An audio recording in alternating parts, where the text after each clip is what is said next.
Hello, one and all. Welcome to Chrono Trigger Jets of Time community. We have an amazing race today. We're doing a four-way race for the Final Fantasy One randomizer community. We're submitting a four-person race. One of our players isn't here, but he'll be doing his race async, and we'll get him loaded into this hopefully later. But we've got DrinksGlue, Phone, and Leon Kennedy 411 racing today. My name's PhilosoRay, and I'm joined by my co-commentator, Fox. Fox, how are you doing? I'm doing pretty well tonight. How are you? Fantastic. So, timer's going. We should be getting started shortly. So, Fox will be doing a lot of the lead commentating for this race, as I'll be doing some of the tracking. But both of us will be active here just a short bit. Looks like we got a Chrono and Luca start.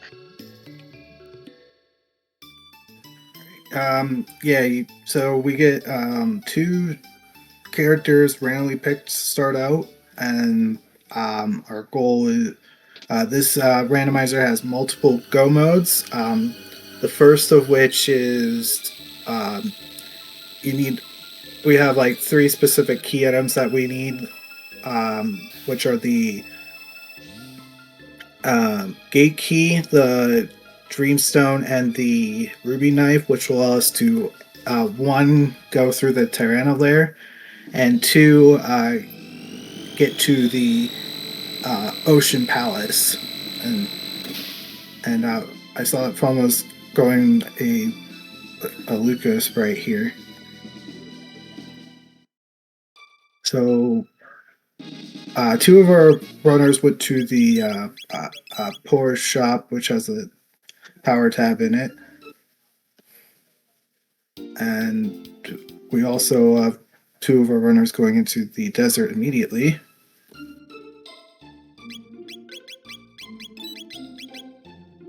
In the early game of Chrono Trigger Randomizer Seeds, there's a lot of checks that happen early as players are looking for key items, and actually a lot of consumables. Mid-tonics are pretty important, as well as ethers. They help us get some early power into the game.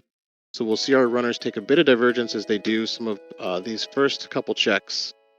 And Phone is setting up the tools check. So in a second, he'll rock into the carpenter's house and get the tools from his wife, and that'll be one of our first key items we see.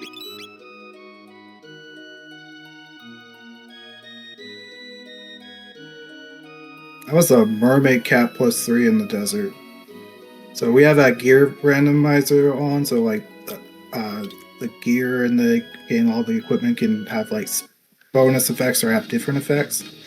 The tools turned out to give us a prism shard, which is essentially a fetch quest for not just one but two of our checks in this randomizer, and we need Marley to we need to go recruit Marley to be able to do that check.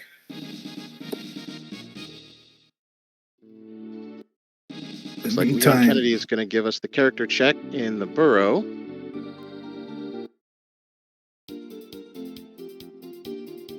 And that is Robo. It's not really a great thing to see Robo there. There's a clone and snail stop. So the clone is one of our pieces towards the Black Omen go mode. So as this randomizer has multiple go modes, the Black Omen is one of those options for go mode. And there, for races in particular, it's a shortened go mode because normally you fight Queen Zeal and then it takes you right to Lavos after fighting Queen Zeal. And for the purposes of this of like racing and randomizer racing, they just ended at Queen Zeal instead.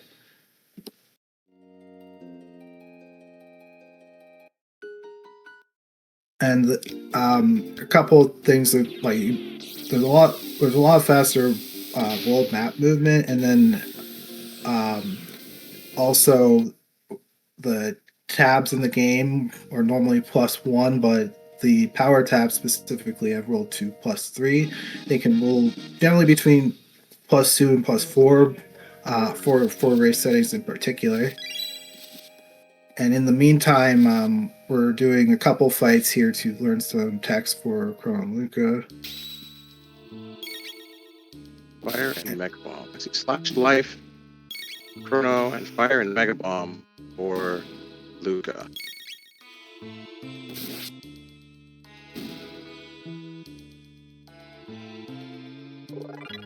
So, Mega Bomb's a pretty strong attack, so it's nice to have early. One of the downsides for the way these races go is that in order to get more text on everyone, you have to unlock magic for Chrono, Marley, Luca, and Frog, and that does require a bit of progression through the seed. You need like 3 specific actions to do that. So the third go mode, which I didn't go over just yet, was you need Frog, and then you need to reforge the Masamune to get access to Magus's castle, which will be an alternate way of accessing the Ocean Palace. And through the Ocean Palace, you fight Lavos directly. So you need the Bent Hilt and the Bent Sword, and then you need to go reforge those with Melchior in 1000 AD.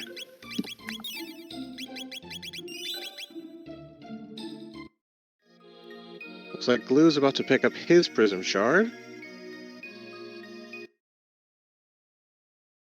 As Phone makes his way first into Minoria Cathedral. This Mega Bomb is going to be really useful here because one of the first things we look for is a full screen clear. And while Mega Bomb is not a full screen clear, it does have an AoE effect, which allows them to take out multiple mobs at once, saving a lot of time, as you'll see as this run progresses.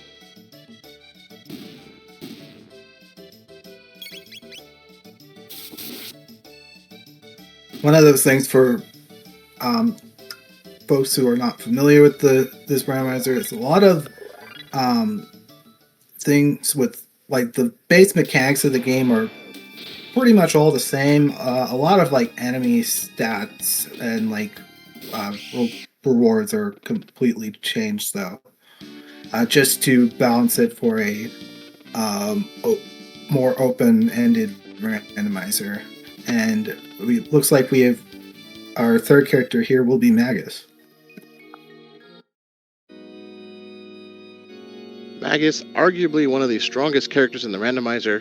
He learns all 4 elemental techs, and the Lightning 2, Fire 2, Ice 2 are all AoE attacks, along with Dark Mist as a Shadow AoE and Dark Bomb as another Shadow AoE that's not a full screen clear. So Magus takes a little bit longer to level, or at least get his early techs open, because he starts...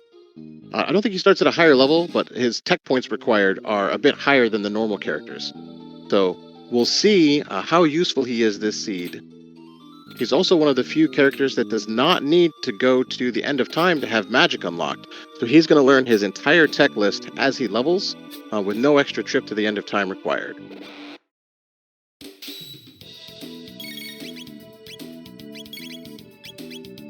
DrinksGlue talking to the guard on Xenon Bridge, setting up that item check. One of the few items we can actually peek before we commit to. As you go into Guardia Castle and talk to the chef in the basement, when you leave that sequence, he'll give you the item first, which locks you into the Xenon Bridge sequence. So he's probably going to go peek that, see if it's worth doing right now, and then may decide to skip it for now or come back to it. We'll see how it goes. Leon Kennedy following Phone into Cathedral, and DrinksGlue right on their tails. So all 3 of them will pick up their Magus here and proceed their way through the rest of this seed. And it looks like Phone is opting to just bail out and just keep the party as is. There's an additional character recruit where you normally rescue Marley and Vanilla, By beating the cathedral, you get access to that spot where Marley normally is, and you recruit a random character there.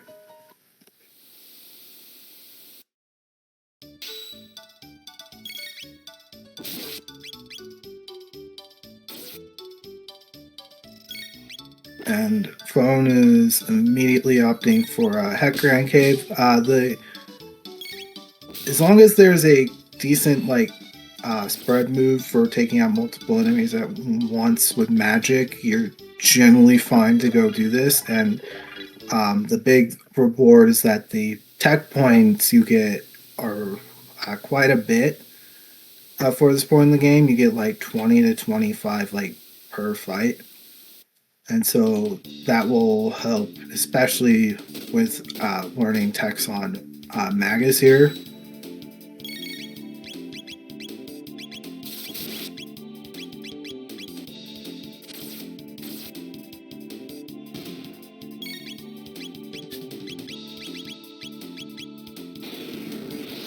Looks like we do see Leonk going to the back of Cathedral.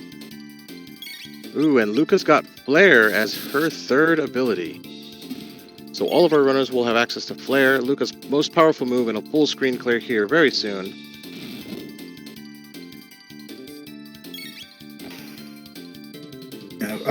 Having Flare early will help considerably, especially if there's some... because this is a boss randomizer, there can be some really truly boss locations early on. I feel if you have the opportunity to, you can go over some of the trolley boss options you can get.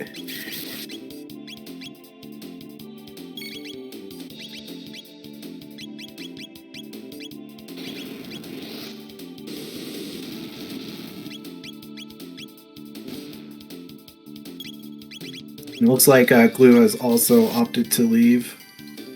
So it's just Leon who's proceeding further.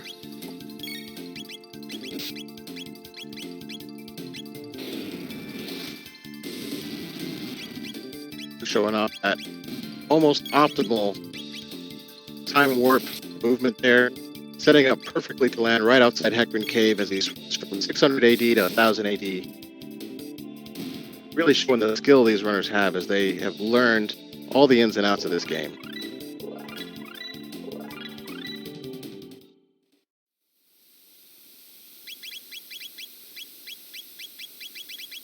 So Magus starts with a magic wall and learns Dark Bomb as his second attack. I think when it comes to Randomizer, that's probably the worst two you could start with. Pretty much. Dark Bomb is good for the Omega Flare tech, which is a triple tech between Magus, Luca, and Robo. But having Robo in the burrow, we've already seen this, means he's actually kind of locked behind a lot of key items, so he's not really easy to get to. So Omega Flare may not be a play this seed. I don't know if Phone goes for it, but this fight right here can be skipped, or he's just running away. It's a tricky skip to do. It's taken me a long time to get better at it. You have to be very precise with where you're standing, pixel wise, and then just walk down right near the corner, where those bats are. And Leon Kennedy showing us our first boss in this randomizer, and we have a Dalton. Oh, ouch! That could be manageable with Mega Bomb especially, but you have to play it pretty safe. Dalton is easily one of the harder bosses to have, but in this location, it's actually a really easy spot.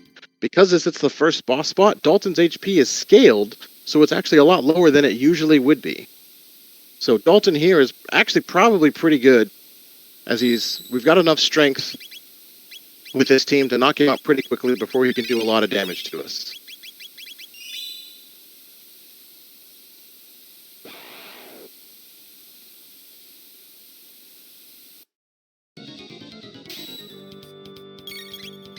In the meantime, we found Flea and Hector and Cave, which is not ideal for this team composition, especially given the lack of physical text that Chrono currently has.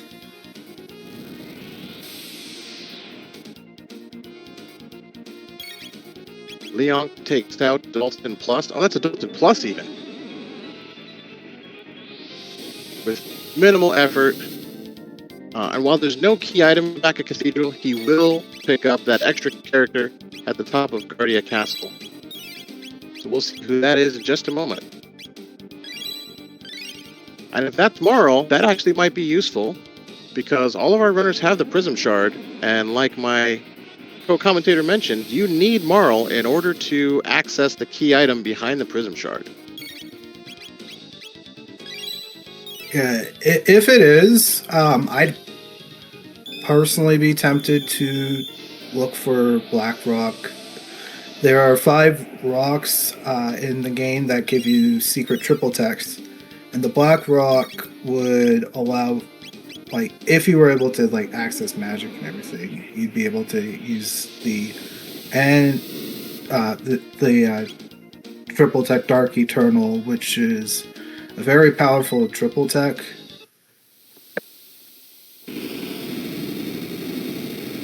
And yeah, it would definitely be really good to get, but they may elect not to do it. Looks like, okay.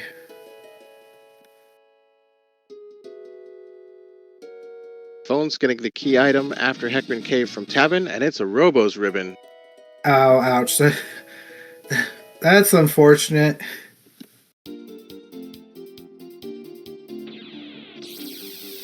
Great for Robo, but that's a character we may not see this seed. And Leonk showing us that it was Marl at the top of the castle, which means he's got a pretty distinct advantage here. Knowing that Prism Shard is in play, if there's progression behind Prism Shard, Leonk has a little bit of a lead here, because the other 2 runners may go do a lot of other checks before coming back to Cathedral to find Marl. Looks like DrinksGlue has also picked up his Robo's ribbon. Yeah, this could be like Force Pendant on Prism Shard, which could be pretty bad. I wanted to remark, I don't know if I saw Luca learn Fire too. I think, okay, the Unlock Magic thing I think is on. Ah, gotcha. Okay. Yeah, we've got different settings for whether or not you have to go to the end of time to learn the rest of the text. As Fox was mentioning, there is... Oh, we got some sync on Glue and Leonk's screens. Oh, I might have missed. We see a Moonstone. Oh, that is Moonstone? Okay. On the Xenon Bridge check, and both runners opting to reset. Okay, I was wrong. Yeah, Magus learned Fire 2 first. Oh, Magus learned the Fire 2. Oh, so it's probably after Dark Bomb then. Yeah, it was after Dark Bomb. Awesome. So, my apologies. I think I see Chrono's 3rd tech is Lightning. Thanks to DrinksGlue for showing me the tech list in an easy way so I don't miss anything. So yeah, the first 3 techs for all the characters are unlocked, as opposed to 2 in the vanilla game. But after that, at least for the starting 4, that's Chrono, Marl, Luca, and Frog, you have to get the pendant. Actually, there's 2 different ways to get to the end of time, but you have to be able to get to the end of time in order to unlock magic so they can learn the rest of their techs. Magus, Ayla, and Robo, however, because they don't learn any magic from Specchio in the end of time, their entire tech list is unlocked from the beginning.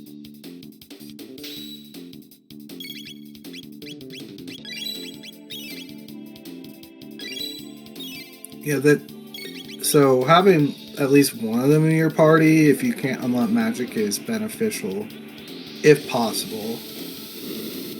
There it is. Leon just picked up his Prism Shard. So now he knows that Marl is actually valuable. As we see our other 2 runners Looks like they're doing an early level grind in the desert, trying to get some extra XP and some extra tech points before they figure out where to go next. Denadoro Mountain might be the only available play. Yeah, it's either Denadoro or Prism Shard. That's all we got. Yep. The desert, while it is available, even if we kill the boss, we can't get that key item check without Robo. Marl's tech list looking like Provoke, Haste, and Cure 2, which is, I mean, Haste is good, but that's the only good start there. So that's kind of a rough character play to have Marl there. But fortunately, Leon has the option of taking her into Hecarim Cave and hopefully getting more text beyond that. I don't remember if magic is unlocked. I guess we'll find out in a bit. I don't think so. Looks like Blue's making his way to Denadoro Mountain, and we'll start that climb. Hopefully trying to find one of our two main progression items, either the pendant or the gate key. The gate key unlocks Prehistoria, 65 million BC, and the pendant allows us access to the future, both of which have more checks and a couple characters they can go find.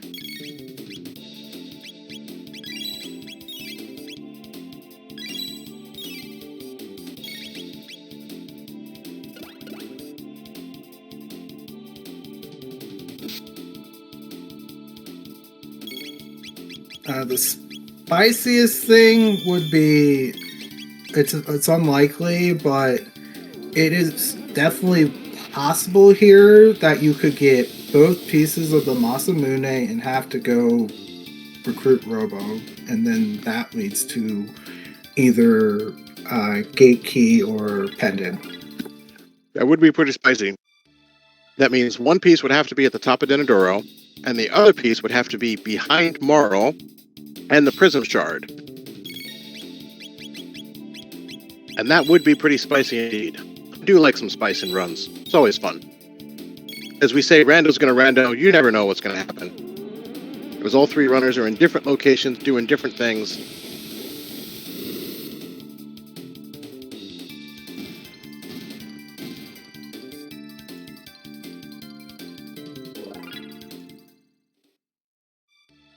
DrinksGlue showing off one of the favorite dungeons to learn as a beginning Jets of Time runner. Denadoro Mountain. If you've climbed this mountain in vanilla, you know there's a lot of fights here. And DrinksGlue is just showing off how movement in this game can be really useful. There's a lot of fight triggers that are based on like the location of the map that you are, the direction you're facing. So there's a ways you can just learn to move around the map that doesn't hit those boss or those fight triggers. And now it just seems like a really friendly stroll up this incredibly dangerous mountain. He makes no time skipping literally everything. It's wonderful to see.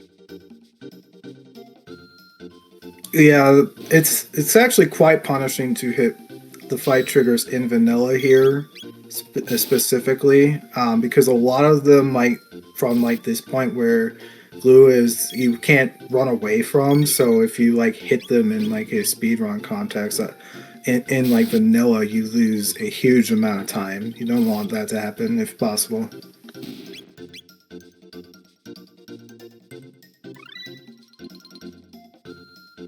Now everybody's favorite Koala, and magic tabs are +2.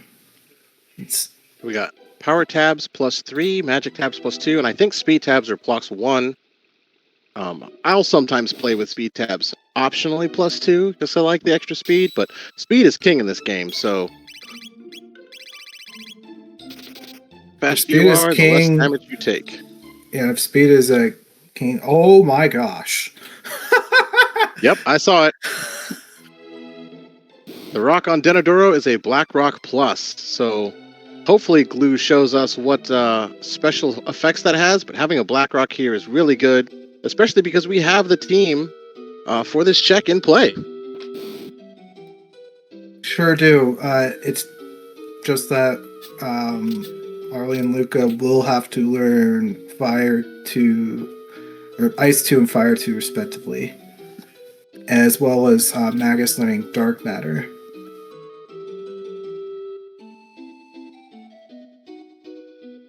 DrinksGlue, first to the mass immune fight. This fight is not randomized. You still have to take out one of them. It's not too hard. I think it's like 600 or 1,000 HP to drop one of them. Once one of them drops, they both drop. But then they merge, and that boss is randomized. So we'll see who we get at the top of the mountain. As Leon Kennedy continues to make his way through Hecarim Cave, soaking up that extra TP.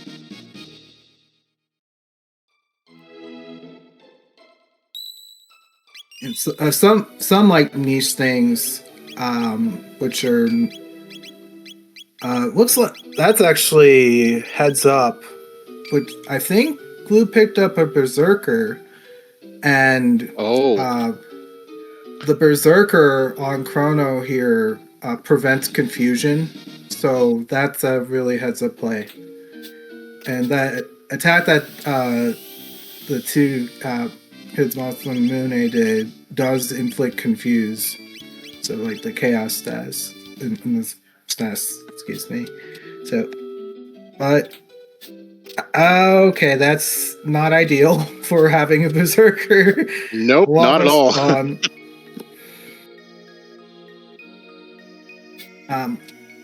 One nice thing about having Marley though is that Provoke will put the chaos stats on one of the two here when Leon gets to this point, and so it trivializes the fight so they don't do any counters.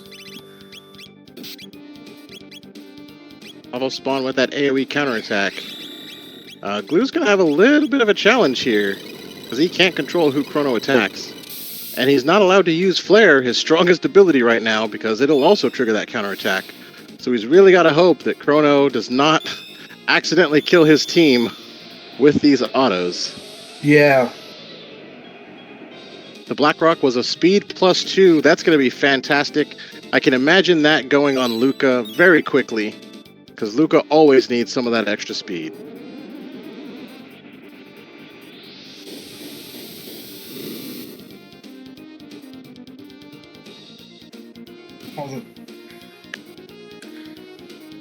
Also, they dropped a Tabin vest as well, a Tabin's vest. So that is also really nice for once they get out of this fight. That's really good. It looks like Glue is opting to just let Chrono take a nap. That way there's a lot more control over how this fight goes. He's got the healing items. He should be able to make it out okay. Just watching this fire damage pump a little bit more, one turn at a time. As Leonk fights Flea, and Phone joins Glue in this Lavos spawn fight at the top of Denadoro Mountain.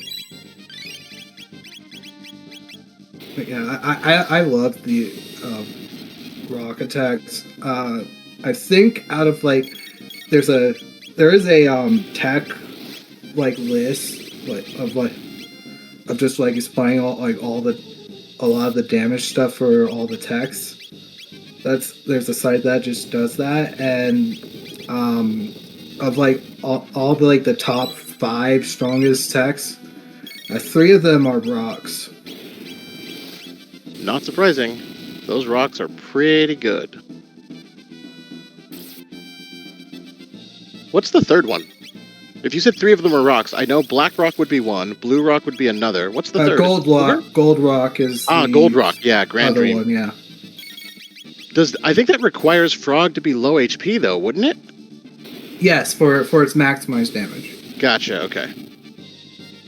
Ooh, Glue having to take a reset there will cost him some time, but it's early enough in the run. He should be able to make it out okay. He's probably just going to remove that Berserker and say, nope, we're not doing that.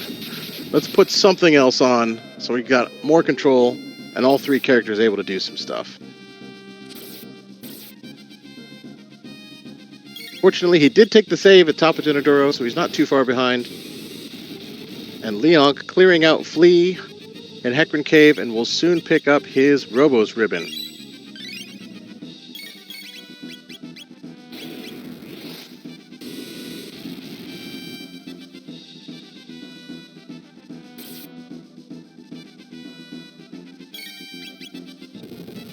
So now, Leonk's decision that he makes here is going to be really interesting.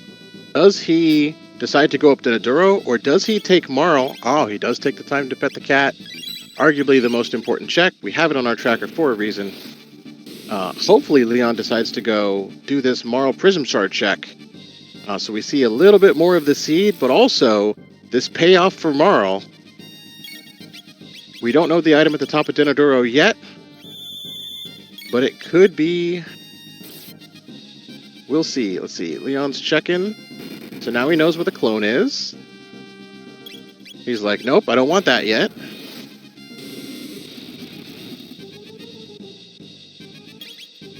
I got a question from the chat. What does the Black Rock do? The Black Rock enables the triple tech Dark Eternal, which is Magus, Luca, and Marley. And it, once they know their abilities, having that equipped will allow them to use it. I love this play from Leon. He's like, nope, I've got Marl. I know we've got this Prism Shard.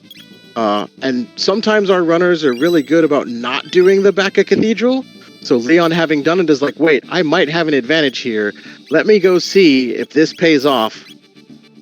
All you got to do is talk to the king. Even while the king is sick, he's still going to go send his guards to grab that.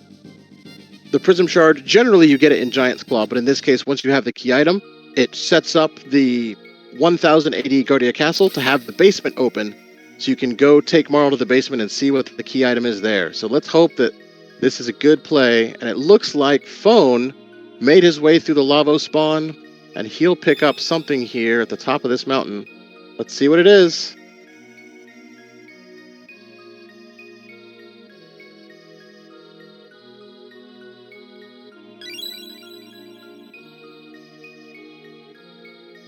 Dreamstone. Yep. Okay, so the progression is in fact the Prism Shard. However, the Dreamstone is important. So now they both are runners should know. Phone should know that the back of Cathedral. He hasn't done Steed and Bridge check. Once he does this and sees that it's Moonstone, he should know that the back of Cathedral is required.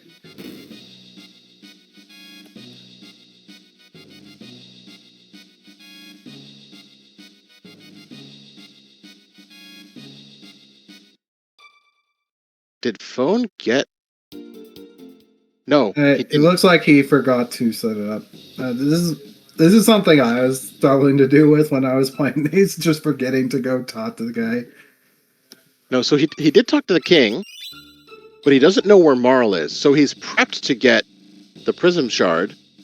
He might be able to check the item, but it looks like he's doing the Xenon Bridge check, and Leonk's going to show us what is down at this Prism Shard check. Thomas Pop! Wow. Oh, that's funny. That's pretty rude. Oh, that is so funny. We're doing all the fetch quests first, ladies and gentlemen. But Leonk knows he's got to take it.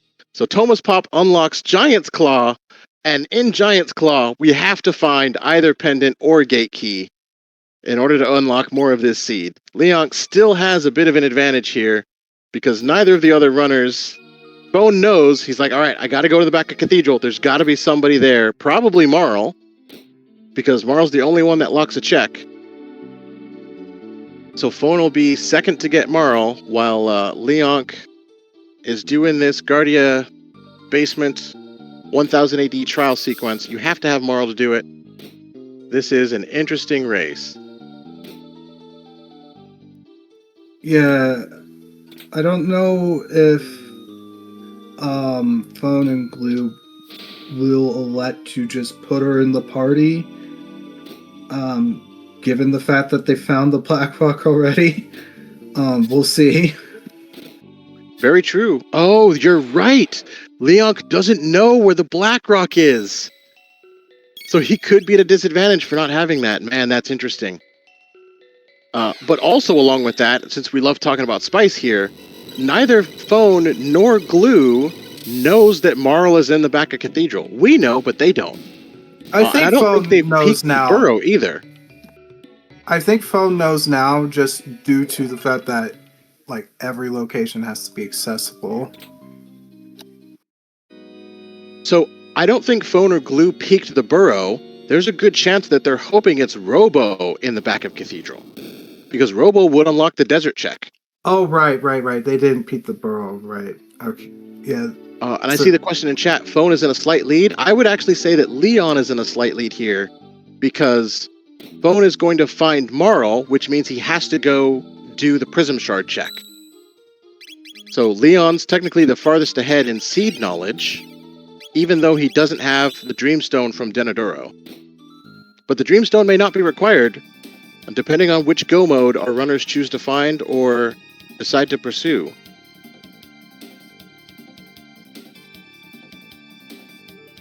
So DrinksGlue making it through that Lavo Spawn fight on his second attempt.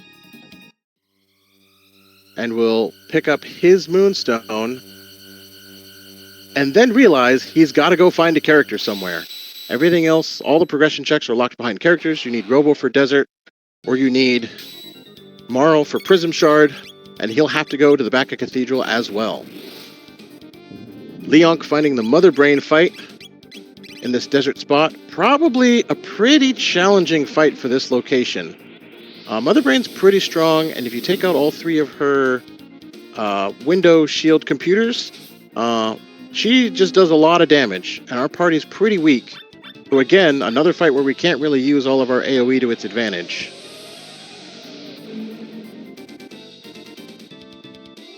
Alright, that's good. You can provoke the displays and then they stop attacking. But still, Leon has to deal with this fight. This fight is definitely very nasty. Like, not only once the displays are gone, does Mother Brain start attacking more aggressively, but like if more time, I believe the script after like more attacks, Mother Brain's defense increases, so you deal less damage, and there's like a there's a lock attack that hits everyone, and if you don't have status immunity, that's really bad. Bone, having cleared out that Dalton, is now picking up his Marl, and he's going to know exactly where to go here. Already having the Prism Shard, seeing Marl, he's like, nope, we're going to go straight to the future and do this basement check. Looks like I saw Dark Matter as Magus's 5th tech.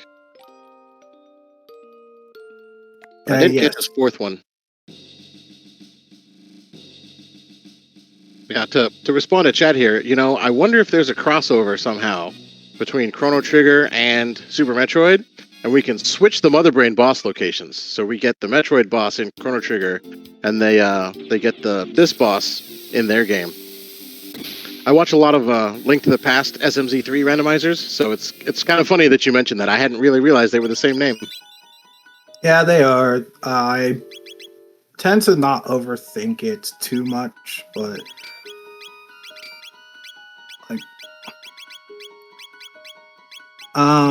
of note, Mother Brain uses a lot of shadow elemental attacks, so the Black Fist, depending on... No, I don't know if... I think it's on Luca. Luca probably is not going to take much damage for a phone.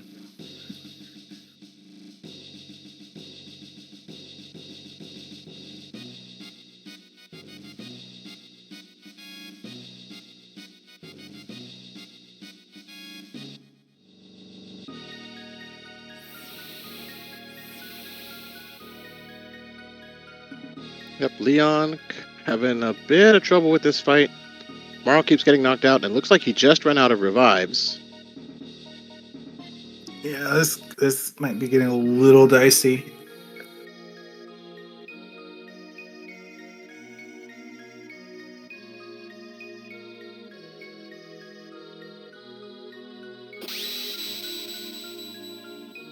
Oh no. As Luca's confused, and she shot the last screen. Now Leonk is in a bit of a timer. He needs to either kill Mother Brain quickly or she's going to start doing this AoE attack, which might wreck his whole strategy here. Oh, yep, that's a wipe. Yeah, that's a wipe. Ow. Ouch. So now we could say that Phone might have a slight lead, because he's caught up to Leonk in that fight.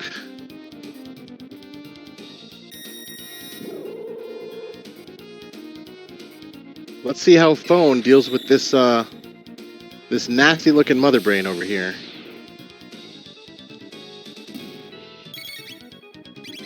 No, Leonk, don't do it. No, he says, you know what? Screw the mother brain fight.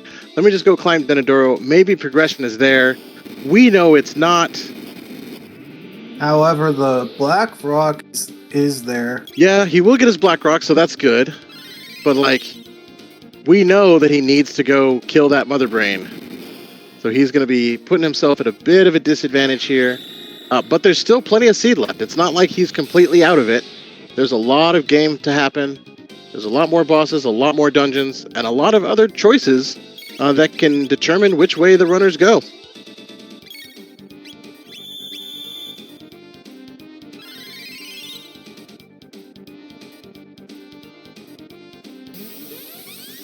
So DrinksGlue clearing out his Dalton Plus fight. And we'll go find Marl at the top of Guardia Castle. We'll be prepped and ready for his 1000 AD Guardia basement fight soon. As Phone showing us these Mega Bomb, Dark Bomb strats.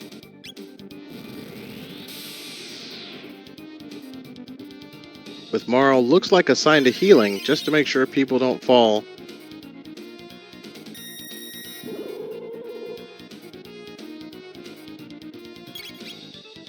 Glue picks up his Marl.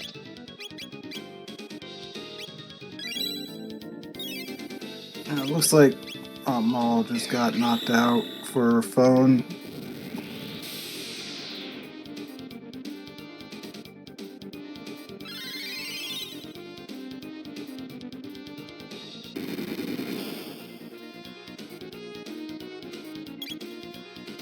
Oh, well, Leonk can't even show off Dark Eternal here.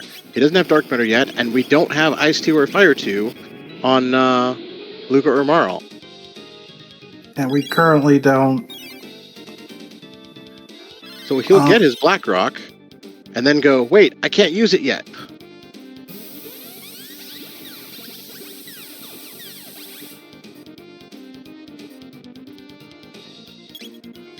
So on Phone's side, he did put that black, it looks like a black mail on, because his Luca healed from that shadow laser from Mother Brain.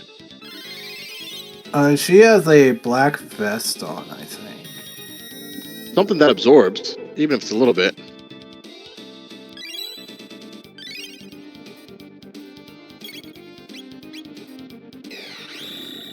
As DrinksGlue dips into the desert, probably to do some farming. Get some more. The brain goes down levels. for Phone. Hey, Phone knocked it out. GG's to Phone. That's a hard fight and a hard boss location, especially with a party that doesn't have really strong techs right now. Gets a speed tab for his troubles. Learns Dark Mist.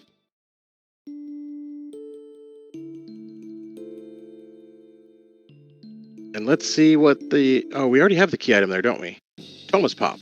That's what it is. But I don't think Phone went to check it yet. Yeah, Phone did the fight first. It's just better to do the fight first. Yeah.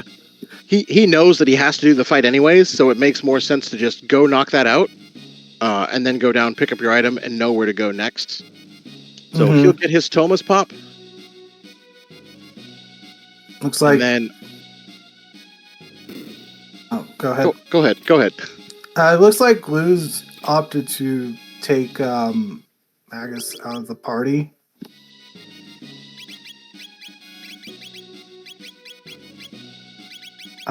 Of note, an Aeon suit was dropped from Mother Brain, so that's a nice defense increase for like future fights. But it doesn't have like any like randomized bonuses or anything.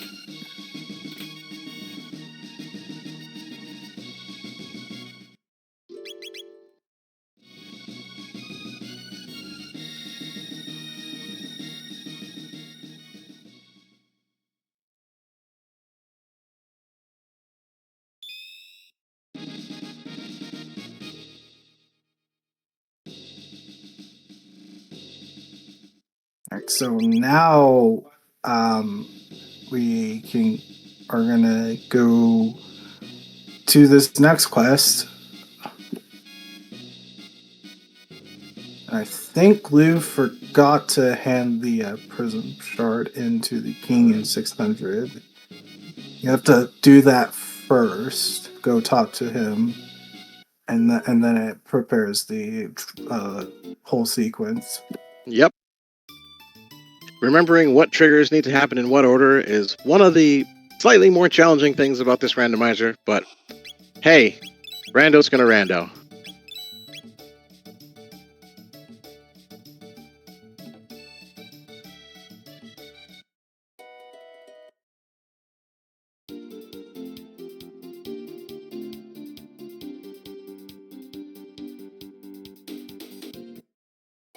His phone makes his way to pour out one last drink for Toma the Adventurer.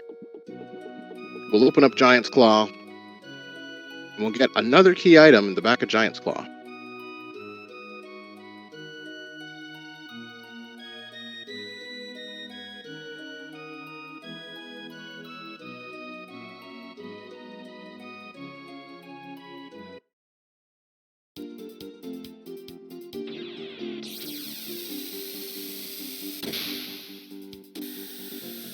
Of note, I don't know if anybody has seen a really good weapon yet, either.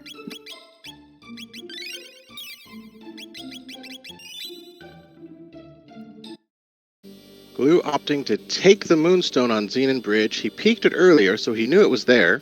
And I think now because he knows he's going to get... Wait, what does he know?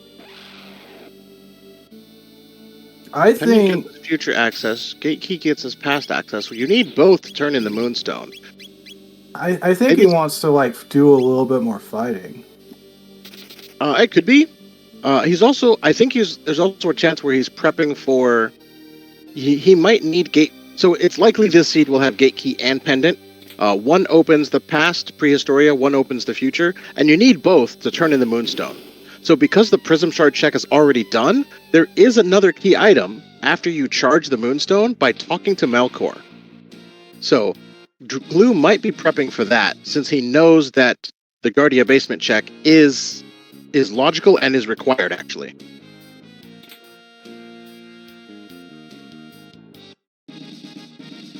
So his phone runs his way through Giant's Claw. Leonk is at the top of Denaduro fighting a Lavo spawn. And DrinksGlue is clearing his way across Xenon Bridge. 47 minutes and 30 seconds into our seed. 3 runners, 3 locations, all of whom going mostly the right direction.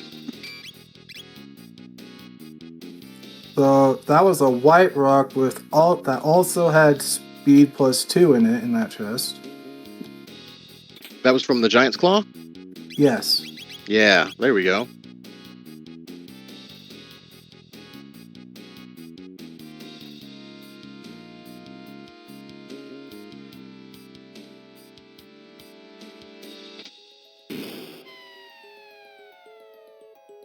Yeah, so the rocks are shuffled amongst themselves, and so it's random where they are.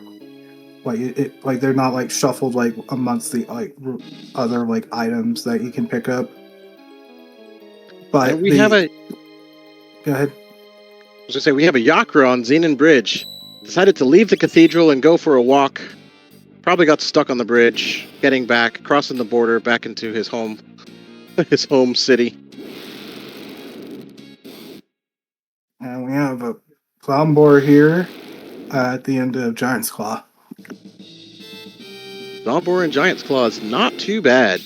I think we got enough power. I think Zombor doesn't like fire or Shadow. The head doesn't like ice or shadow, and the legs don't like fire and light.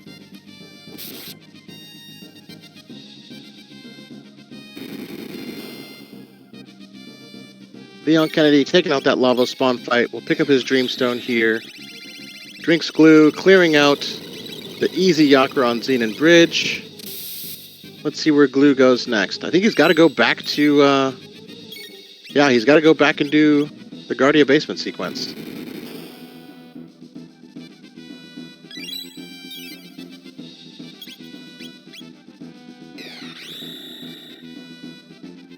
Okay. Yeah, he did use a fire on the legs, but if he's using Dark Mag, he probably shouldn't do that until the head's done. Because it's like opposite element heals for the legs and everything. But yeah, now you can start using Flare with Luca.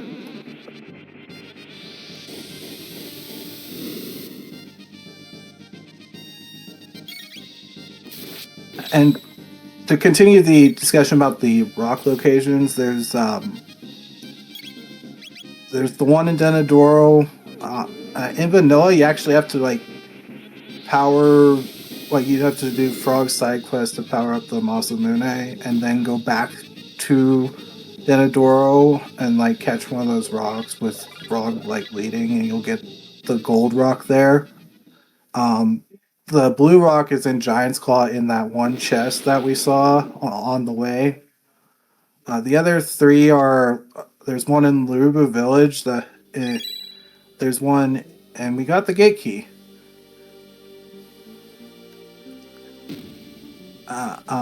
There's one in Kajar in 12,000 BC, and then there's one in the Black Omen.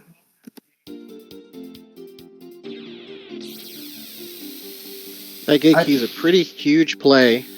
I mean, we knew it had to be progression. It was either gate key or pendant. So yes. Gate key unlocks Prehistoria. So there's 2 more checks in Prehistoria. There's a character check on Dactyl's Nest. There is Reptite Lair, which we can go to. And also, Mount Woe becomes available with the gate key. Gate key also unlocks the End of Time. So that our characters can go talk to Specchio and learn magic for Chrono, Luca, and Marl, so they can continue learning the rest of their texts.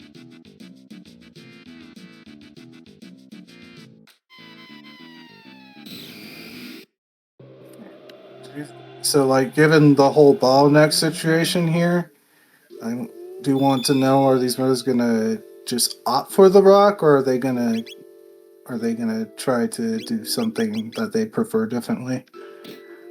Because it depends on if Luca, Marley can learn Fire 2 and Ice 2 right now for being able to use it. Very true. They'll get their 4th tech for free, as we see Phone doing right now. They'll get their 4th tech for free, and then they got 4 more to learn. And depending on where those techs are, it could be anybody's game. I'm not even sure if any runner is confident with a party selection yet, because while we know that Robo is in the Burrow, there's an Ayla that might be in Protodome, and picking up Ayla here would be really strong.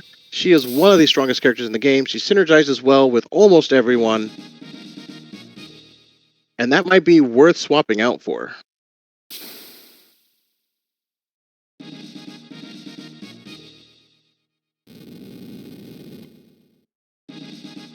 As DrinksGlue is taking on this Mother Brain fight for the 2nd time. Let's see what techs we get. Confuse, Flame Toss, and Life 2. Confuse is really good for Chrono. Life 2 is not so bad. And Flame Toss is pretty abysmal, but we already have Flare. So we're really looking for a Lightning 2, a Fire 2, and an Ice 2 for Chrono, Luca, and Marl. We could see an all-girl group, depending on where Ayla is.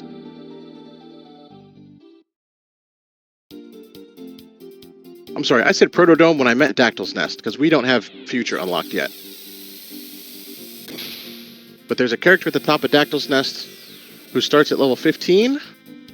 Oh, his phone. Phone might be doing the meta play of going straight to Mount Woe.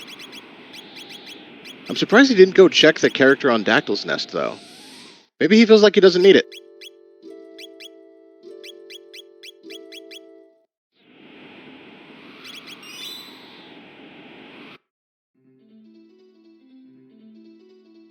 Mount Woe is one of the trickier dungeons to run through. There's a lot of good experience and a lot of good tech points, but you need to have a fast character with a screen clear in order to not get completely wrecked on the mountain.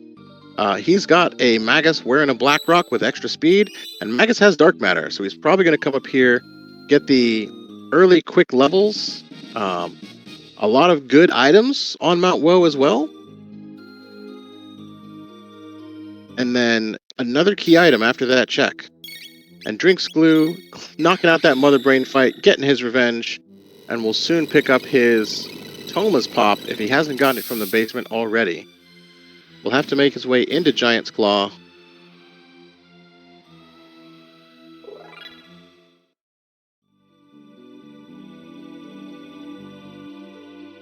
As Leonk looks like he's about to start his Mother Brain fight here momentarily.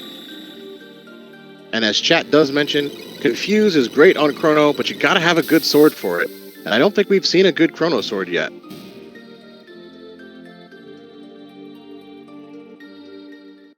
I don't believe we have.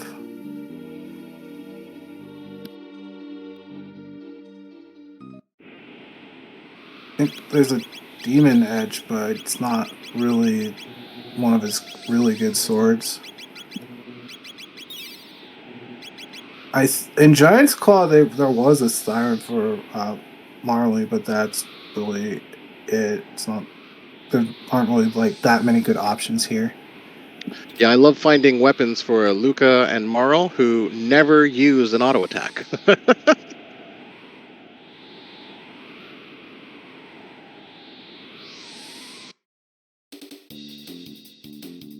I think I saw Glue pick up his Thomas Pop, right? I mean, I'm going to assume that he did.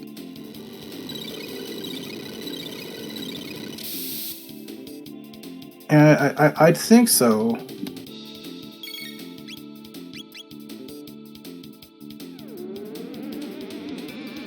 Yeah, it looks like he's going to go turn that in right now.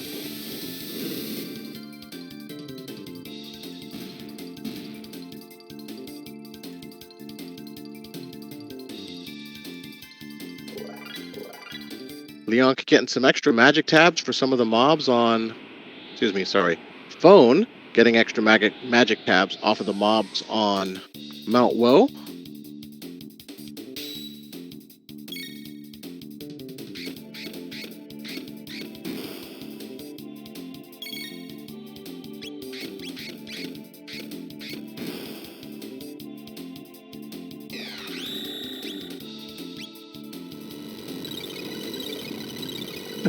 I just watched DrinksGlue walk into a store and be like, I'm buying all of the shelters. Oh, that's great. So for some of our guests who have just joined and might have joined a little bit late, our runners have shown us that we've got a robo in the burrow. Leon Kennedy pinked that check. I don't think Glue or Phone has seen it. And all three runners know that the Snail Stop is a clone, but none of them chose to buy it.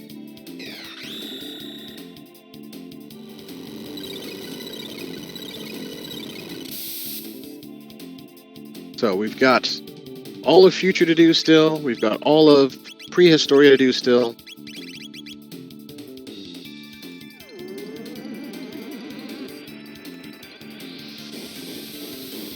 As Glue makes his way through Giant's Claw.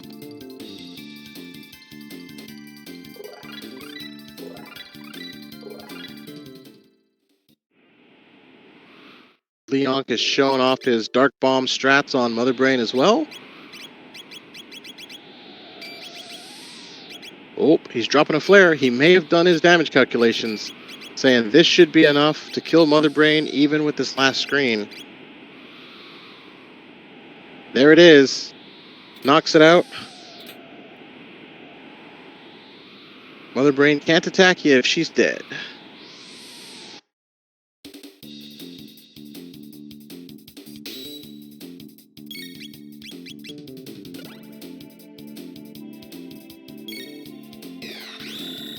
Bones Magus picking up Dark Mist, saving a little bit of MP as he climbs this mountain. Dark Mist still strong enough to kill gargoyles, which is very nice. Ooh, Marl picked up her Ice 2. I think that's her 5th tech. I think that was Magus learning it. Did Magus learn it or did Marl learn it? All these M names. I think it was Magus. I think Marl hasn't learned her 4th tech yet.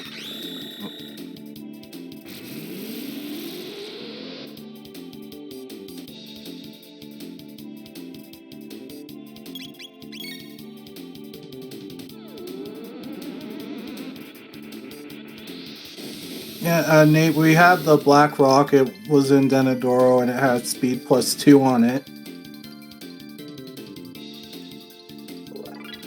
So all the runners have it just because this seed has been very bottlenecked.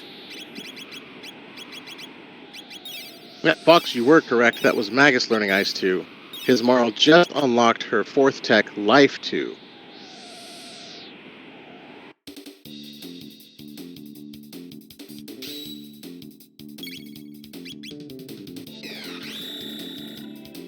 Yeah, I was like saying, I'd be tempted to like seeing her show up like early on to do it myself if I was playing.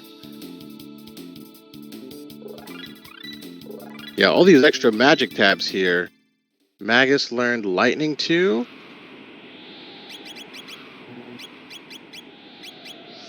And Marl picked up Ice, I think it was. Fire 2 is Luca's 6th tech. What's her 5th tech? I think her 5th was Hypno Wave. Oh, that's right. Yep, we've seen that. I just forgot to mark it.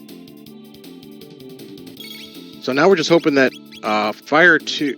Oh, we know Fire 2 is Luca's 6th tech. We need Ice 2 on Marl to give us that Dark Eternal.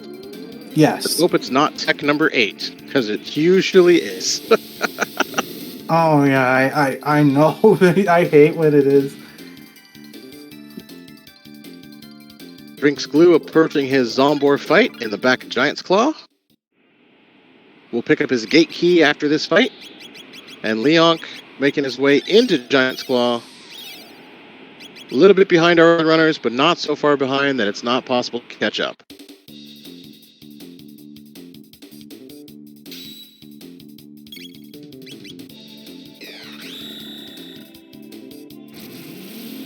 Leonk also showing off the Dark Eternal team, probably hoping, knowing the Black Rock's in play, probably hoping to get those techs and make Dark Eternal turn on. And thankfully it was gate key, so they could just go and lock the magic on the 2 girls right away. Yep.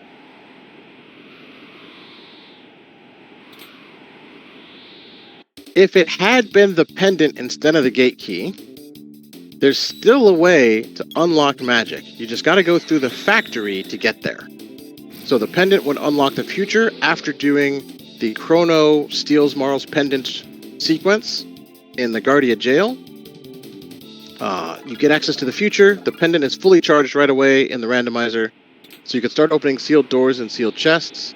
Bone picked up a Nova Armor +1 on the top of Mount Woe. That's really good.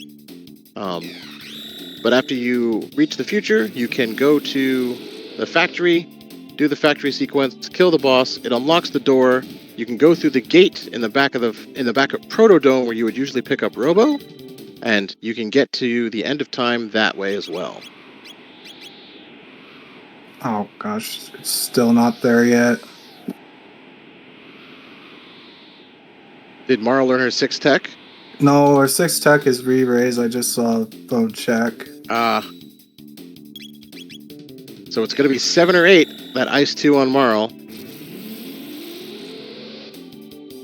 It's still possible to get it. There's a lot of game left. And all of our runners are well enough to know where to grind, where to get the extra levels. So I'm pretty sure Phone will have that last tech before even getting to final bosses. So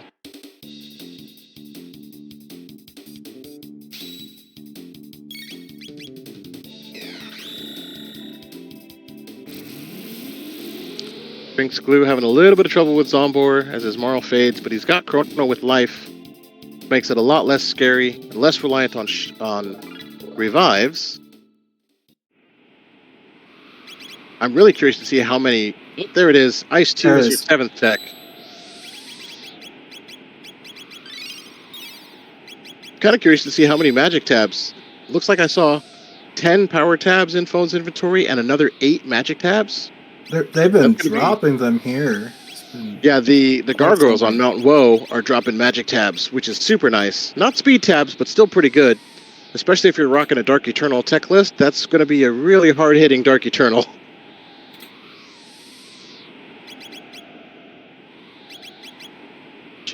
Luca gets Protect on 7. I'm pretty sure this is going to be Phone's final team here. He's got Haste on Marl if he needs it.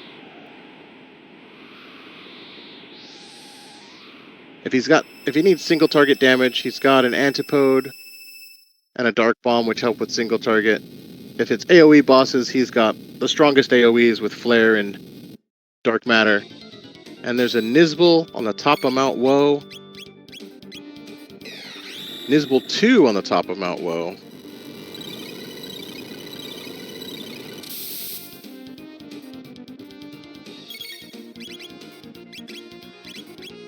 And it really determines, I think the thing that matters is whatever key item is behind this check here. We don't have a go mode yet. As Glue clears out his Giant's Claw and picks up his gate key.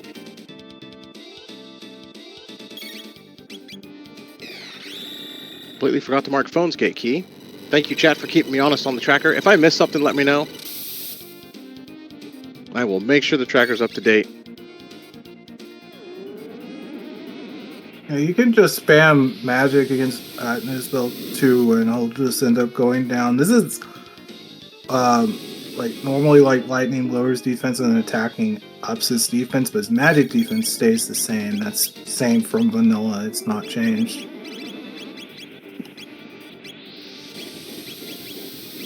Exactly.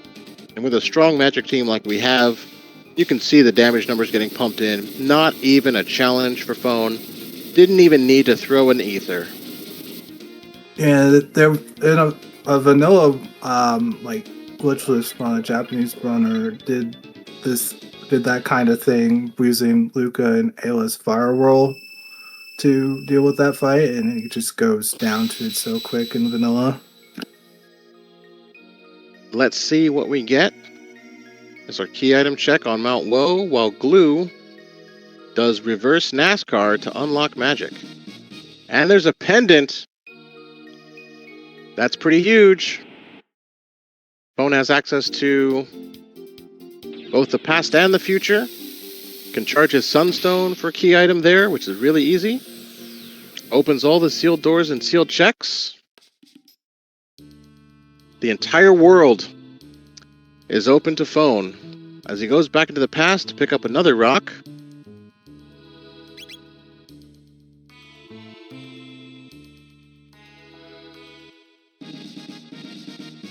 It's the blue run. Okay.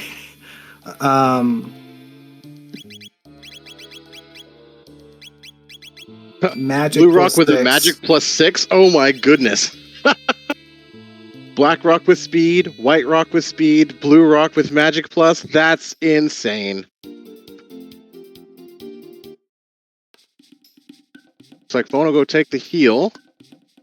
Oh. Wonderbow Prism specs.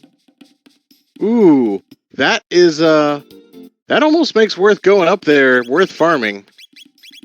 I think there was a Prism Helm or something in there too. So we randomized the hunting range, so it gives you different items as opposed to the base vanilla ones. So coming up here and doing a couple fights to get the feathers and horns and petals and fangs seems like it's worth it, as Phone is taking the time to knock some of these out really quick. Probably going to load himself up with some really nice gear here.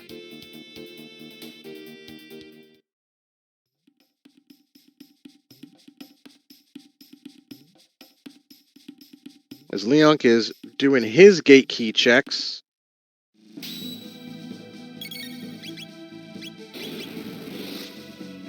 Or his gate key end of time unlock, rather.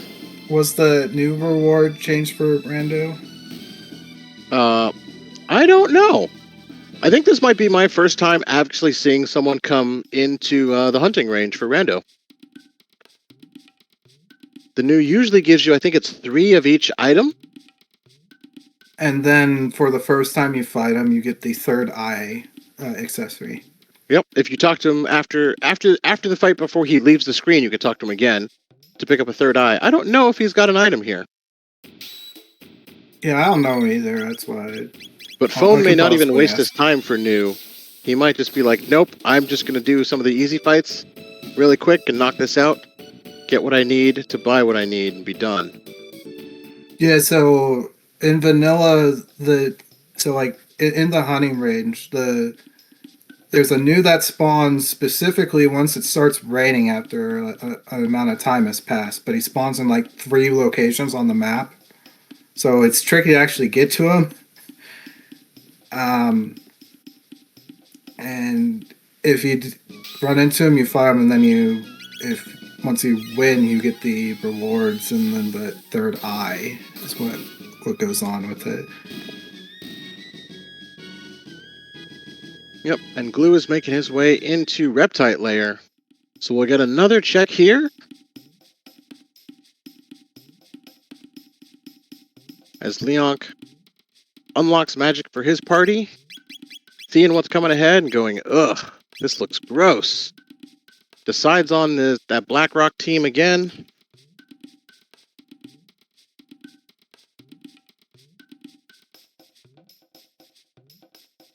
Kind of wonder, like with Phone doing all this running in and out, I wonder if it was worthwhile to just kind of wait for the rain to happen and see if you just get lucky and get the new once. Yeah, I haven't done it in a while. You have to like know where the new spawns too. They're like 3 spots. It's very, very weird. I generally start at one of the new spawn locations, and then you can kind of run to at least 1 or 2 more of them if your movement's good before the rain ends. So, but it also looks like Phone is just doing this one fight because he just wants horns and fangs specifically. So if he knows what he's doing, he's a much better runner than I, so I trust his judgment.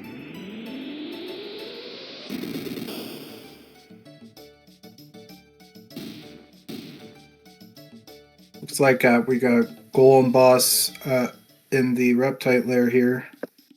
Golem Boss and Reptite Layer is fantastic to see. Golem Boss being one of the 2 or 3 pretty much free boss fights in this game. He's scripted. You can either try to kill him and get some XP or TP, but if you just let his script play out, he just runs away on his own. So you can literally just stand and do nothing like Glue's doing right now.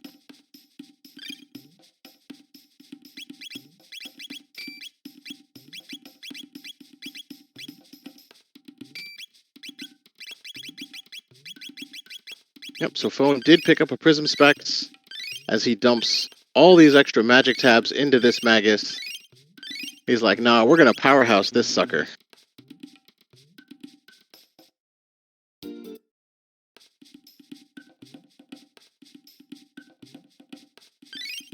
And what does Glue get for all of his hard work killing that boss? He gets a Chrono Trigger. So that arms Black Omingo. So we have no mode.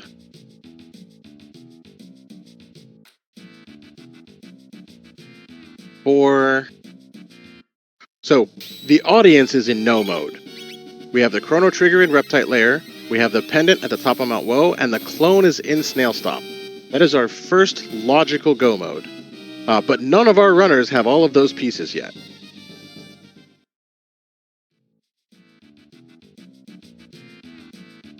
Because you'd have to do... What do we got? We got Gate Key and Giant's Claw, which is first. So yeah, Gate Key opens up Reptite Lair and Mount Woe. So you could do Mount Woe, Reptite Lair to get the other two pieces, go back for Snail Stop to get the clone, and you're in go mode at that point. So the future is technically not required for this seed. But all Jets of Time seeds are 100% completable, so it's likely that our runners may find another go mode first, but Phone, already having Mount Woe completed, going into Reptite Lair next, he will hit go mode after this check and this boss. The back of Cathedral was Morrow, and it was mandatory. Yeah, so to clarify on a point you just made, it is required still to go to the future. It's just you don't have to do any of the checks in the future. Yes, it is required because the Black Omen Go mode, thank you for correcting me, Fox. The Black Omen Go mode does require you to climb Death Peak to activate the Black Omen. So you take the 3 items, you go climb Death Peak as you normally would in vanilla after talking to the new in Balthazar's house. And that gets you access to, it opens up the Black Omen, and then you can go fight Queen Zeal as your final boss. And for the record, Robo is on the burrow check. The burrow, so... Yep. So we know we've got either Frog or Ayla in Dactyl and Protodome, but we don't know who is where.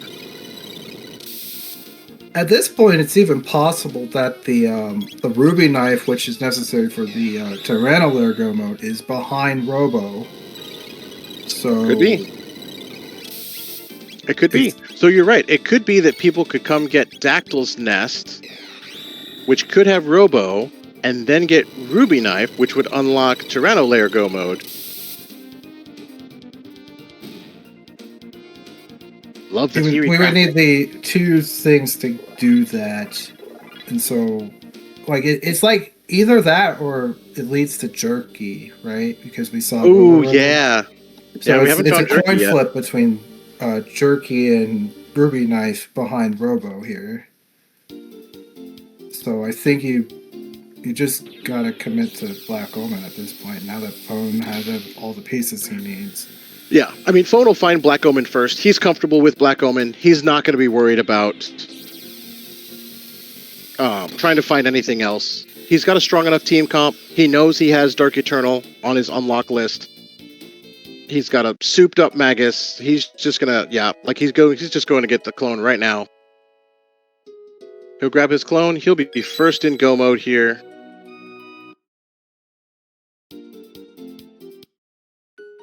And Phone gets his go mode at 117.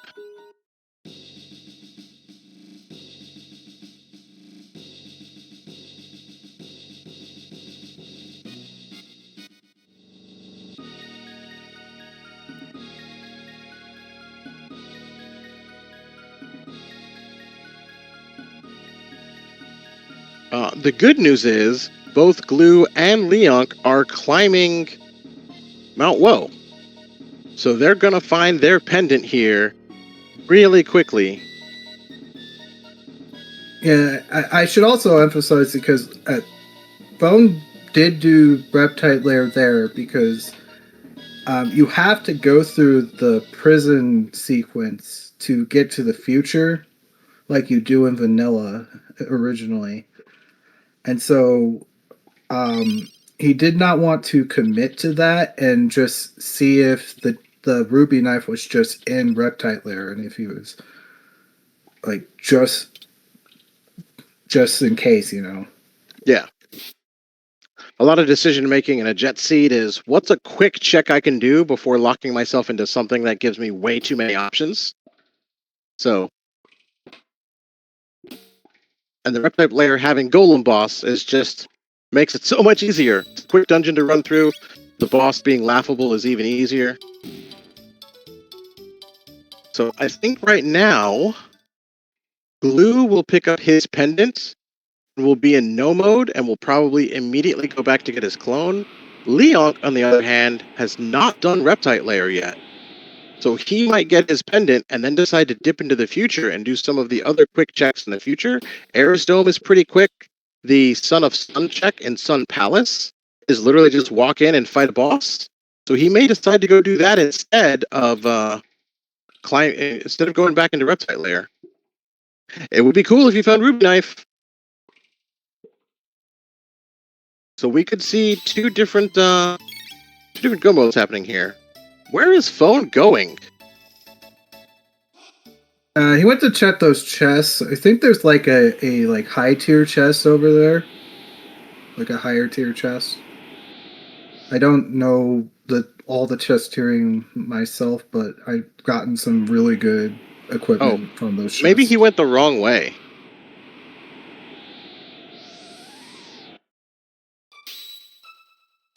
Yeah, I think he just ran down the wrong path. Unless there was something that boss gave, or that like mini boss gave, but nah, the guy just guards the way out, and I believe there's like a better tier chest on that path, like inside that little cell. I didn't see what he picked up there, but it looks like Phone's gonna come open this up. Will he actually? Yeah, there he goes. Saving the... No! Oh, that's funny. Sorry. Oh, wow. Twice go talk to Fritz and decide to say, no, I'm not saving you. Oof. But he also knows that OneFreeFitz is our Restreamer for this race and closing the gate behind. Man, Foam is memeing hard here.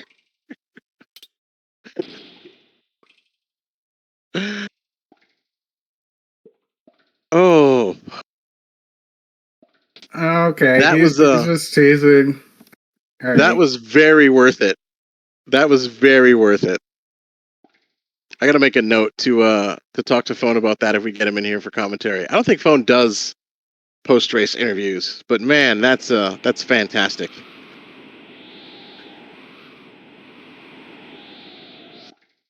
All right, Glue and Leonk still working their way up Mount Woe, taking all the extra levels they can get. Mount Woe is a great grind spot if you've got the speed and the ability to clear it, and knowing that magic tabs are dropping, there's no reason they would skip any of these gargoyle fights. Free magic tabs are free magic tabs. They're taking them all. And now Phone is going left to do the outside of the jail and see what items we get here. What's he looking for? Maybe he's looking for like a good... There's a lapis. Maybe he's looking for a magus weapon.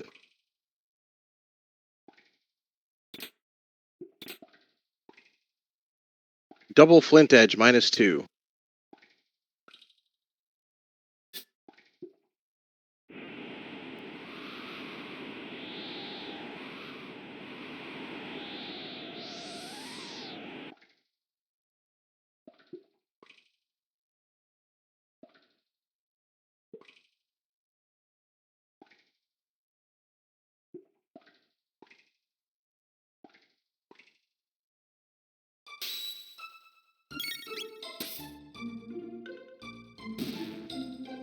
I do like that he's doing these fights to also like passively get or at least some more attack points so you can get Ice 2 quicker. Yeah, he may not have his Ice 2 unlocked yet. We know it's the 7th tech slot, but he may not have it unlocked yet.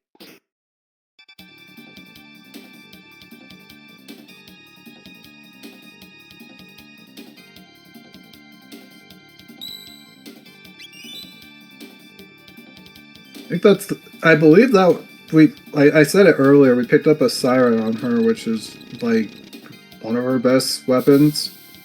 That's either her best or her second best. I know Siren and Valkyrie are both of her top tier weapons. Yeah, Valkyrie is her top tier, and I think Sirens are second best here. Nice. And Phone shows off the Mud Imp fight.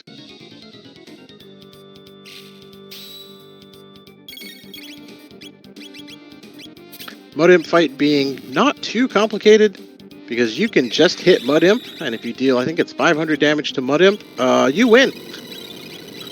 So you don't even need to deal with the Beast at all. But with as much power as he's got, not even a challenge. One Dark Matter, that's done.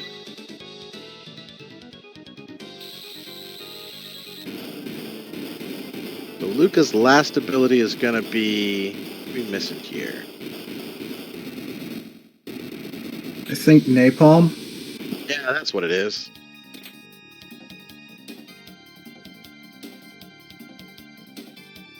Magus's last ability is, let's see, we got Dark Bomb, Dark Matter, Dark Mist, all three of his elementals, Magic Wall, Black Hole. Is Magus? Yeah, it is Black Hole. And Marl's gonna have Cure? I think it's just Cure 1 as her 8th tech. Aura should be your last one. Yeah, that's right, Aura. Because that's a time, Cure, which is the 4th tech in vanilla, is replaced with a single re-raise. In the vanilla game, to get re-raise, you either need the triple tech of Lifeline or Green Dream. It's very specific. So instead of Cure, you just get re-raise on her, which can be really helpful, and especially with like boss rando in some occasions, if something fights are very dangerous.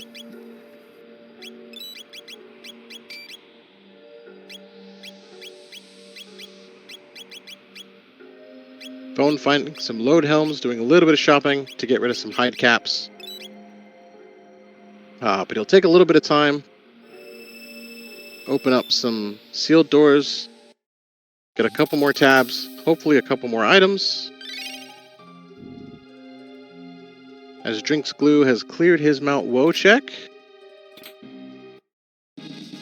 Has his pendant. And goes to the future. So... in the vanilla game, Chrono is automatically apprehended when he walks back into the castle with Marl. But in the randomizer, we added an NPC just to the left of the stairs, so when you have the pendant item, you can just go talk to them and it'll trigger the trial sequence. Whoever is in your first party slot will be the one that's taken off to the jail sequence. And as Phone showed us, but I didn't call it out, I love seeing Marl get arrested for stealing her own pendant.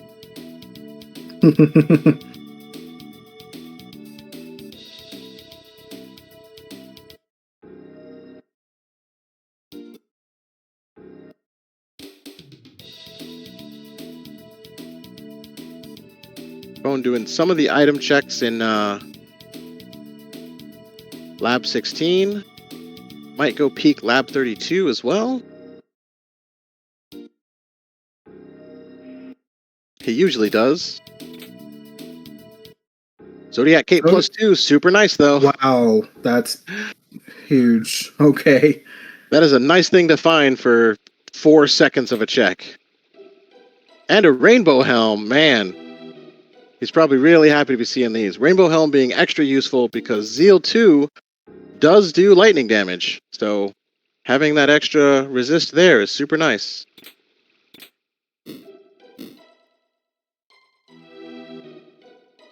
As Glue makes his way through the trial sequence, showing us the skips. Some of the first skips you learn in the game. When you play this casually, and you're like, wait, there's a gap between here. Can I just walk between these mobs? Yes, you can.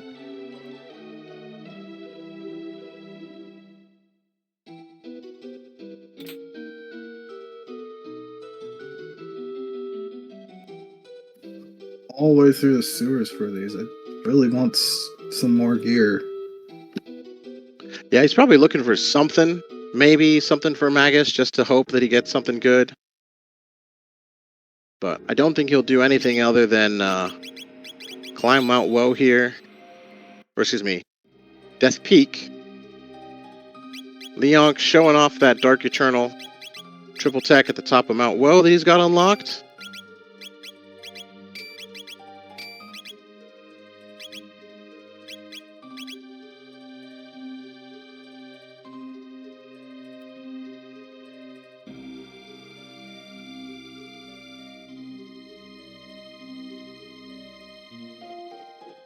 probably doing some damage comparisons between Dark Eternal and the power of Antipode 3. Because Antipode 3 is really strong. But Nizbal 2 doesn't even put up a fight, as Leonk will get his pendant, and we'll see where he goes with it, because he does not have the C trigger out of Reptite Layer.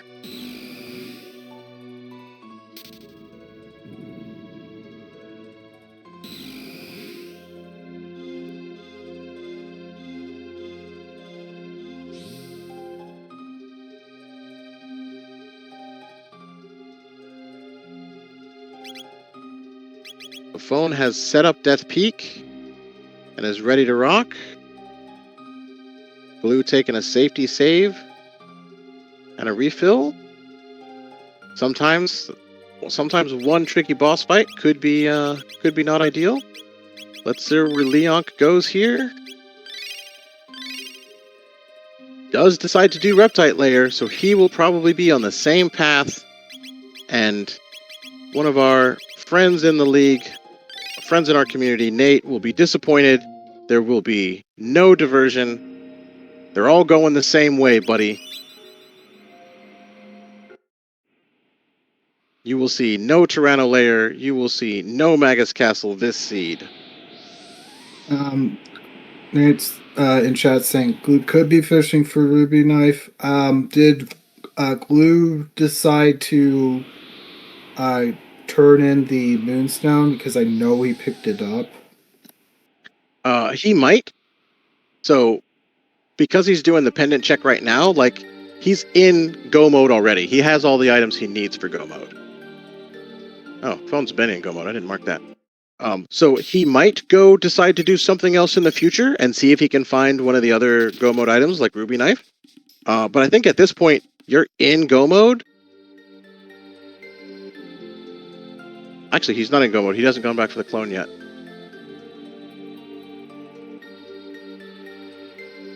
Oh.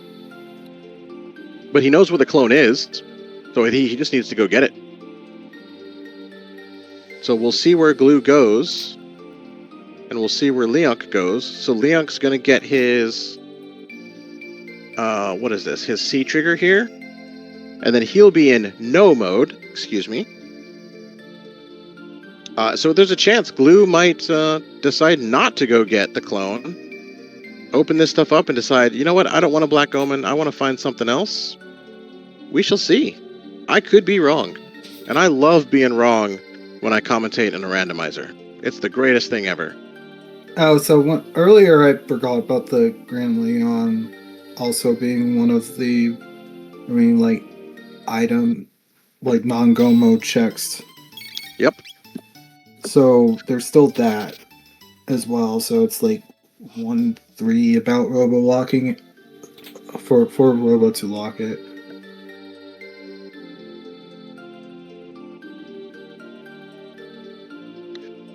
Of our Go modes, Tyranno Layer is reasonably the fastest.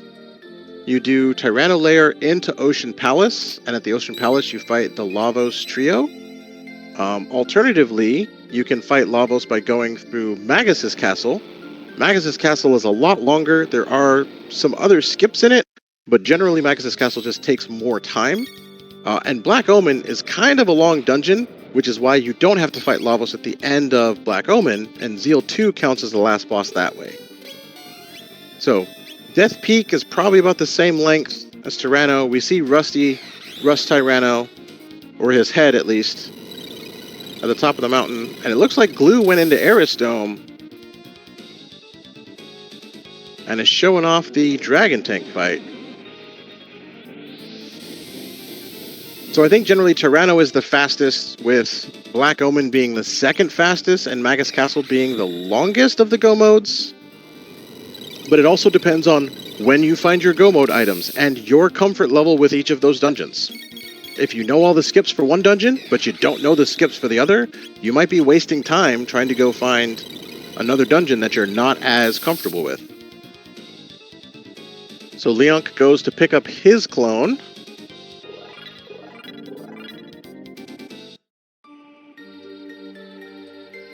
I personally think Did you Reptite? I think he did Reptite layer. In terms of like a speedrun context, I would definitely say Black Omen's probably the most difficult in terms of like fight skips, because you have Death Peak before it. Death Peak's got some of the ugliest fight skips. Like before, like getting to the end point with the boss there. There like the first like there are 4 fight skips early on. 2 of them are pretty straightforward, but 2 of them are like really finicky and somewhat random on the enemy movement. And they like really grind my gears sometimes, and I still can sometimes fail them. It's very, very difficult there. And then Black Omen afterward, there are some very difficult fight skips as well. And some like really annoying ones too.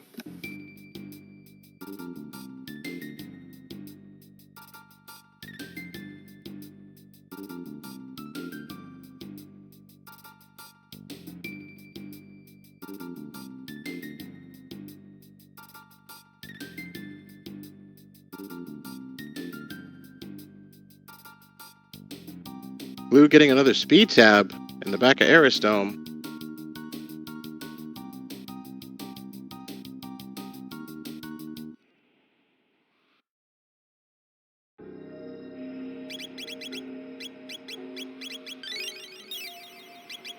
Got that Vedic Blade for Chrono. The interesting thing about this Black Omen go mode, though, is Zeal 2 as a boss, you don't want to use AoE on. So having strong single target is actually better for Zeal 2, and knowing that we have Blackrock team means your strongest abilities are AoE. So you're going to be kind of a little bit nerfed having that team comp for Black Omen. Oh, and there's a bent sword in Aristome. Yeah, I was expecting to see it, like, well, both of them have to be behind the pendant anyway. Yep. Let's see, he might go do Son of Sun check next, depending on where he wants to go. Oh, I think he's this going back to Moonstone. Prehistoria.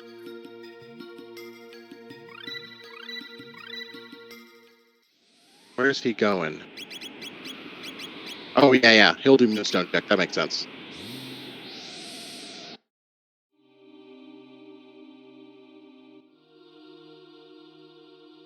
And Phone has all the attacks online for Dark Eternal. So, of importance, like with like your attacks, knowing how the damage formulas work for them is pretty important. Dark Eternal does call Dark Matter, and it's like they get it takes the damage it does, and it like puts a multiplier in on top of that. And so like from each like character. And so like the dark matter you want to have like the biggest like output. So that's why all the magic tabs went into Magus here. Leonk just being kind and saving Fritz. No trolling at all. As DrinksGlue is going to go turn in his Moonstone. Excuse me. Sunstone charged. Let's see what item he gets down here.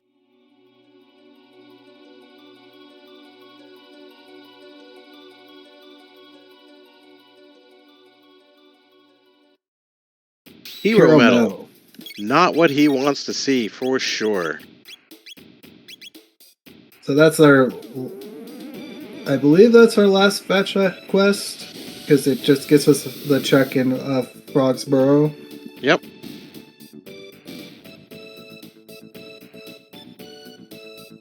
I mean, it's really likely that Glue goes to do that, because it's effectively just one key item into another key item, and there's nothing in the way, so just hop time zones. and see what he gets.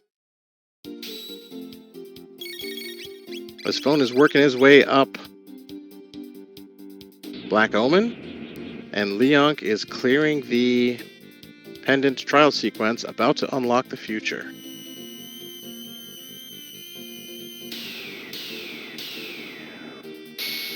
And now Glue will learn that Robo has been here the whole time.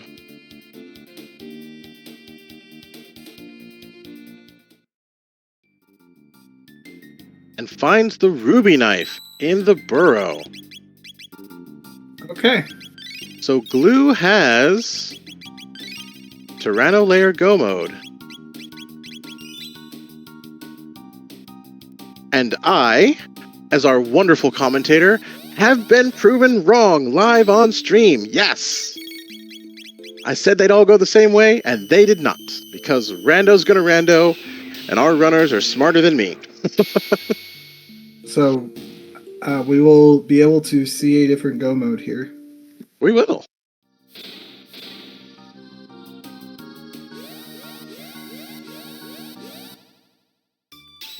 As Glue goes straight into Tyranno Lair. So there's a real good chance Glue was fishing for Ruby Knife, right? He may not have felt as comfortable with Black Omen. He may have decided, you know what, I don't want to go that way. And with Future open and some of the checks being really easy, it makes sense. You're only looking for one item. There's a lot you can do that's pretty quick compared to committing to the length of Black Omen. That was unfortunate on phone, so I tried to, I think either spawn first or second try that eye in the center needs to not be looking at you and not open, but he ran into one of the side enemies and triggered the fight anyway. That eye is actually one of the annoying fight skips in here, because you have to duck in if it opens its eye, otherwise you get in the fight.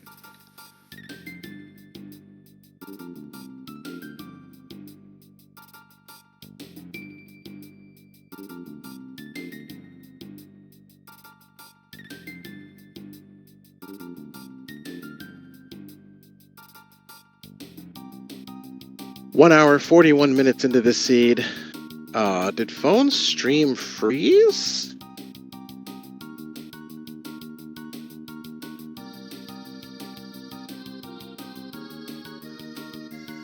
Might have a technical difficulty on phone stream. But DrinksGlue is working his way through Tyranno Lair, and Leonk is doing some of the early checks in the future. Well, the music's still playing, so I guess that's good. Screen looks frozen to me, so I think we'll switch to Glue's music for now, as we try to figure out what's going on phone stream.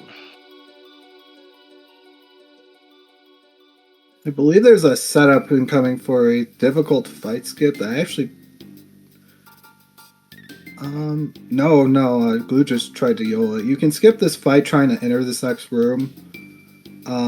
In Jets, they allow you to run away here, but in Vanilla, you can't run away anywhere in the Tyranno Lair, and that's the Elder Spawn fight. Because we already encountered the lava spawn.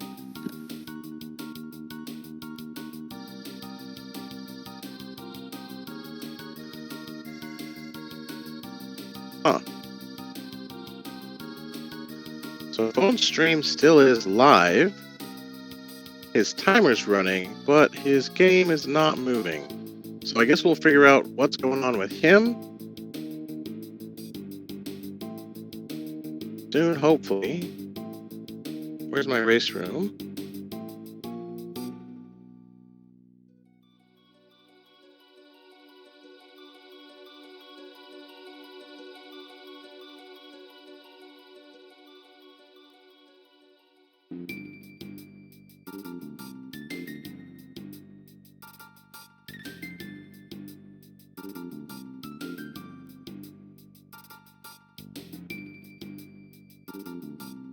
Maybe bio break. You know what? Yeah, I checked the stream. The music is still going, so possibly, or that's really unfortunate, but Who knows? hopefully it's bio break. Hopefully it's not getting interrupted. Could be a bio break. You never know. I mean, like, we know he has such a lead here, but Glue is working really fast to catch up to him. Glue still has Ocean Palace to go through, though, and Phone, all he needs to do is just climb the rest of Black Omen, and his bosses are right here, so... Yeah, he does need to do that. So I'd say there's at least 10 minutes of buffer time. But Phone still has a little bit to go. It's not like he's at the end of Black Omen. So I do kind of hope, well, I know Commentators' curse is real, but it would be interesting if Glue was able to catch him and pass him, and then we can blame Phone's loss on his memeing of saving Fritz.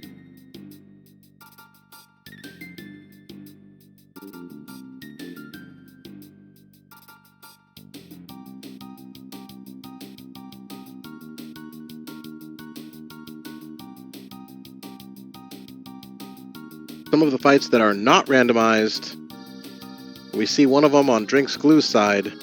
Moving that Tyranno sprite around doesn't work very well, so we just leave it here. And Azala is susceptible to stop. So with that Siren from Marl triggered to stop on Azala, so that's less damage we take, and now we just wait for this Tyranno to drop its defense. As Glue sets up his hastes to be ready to speed through this.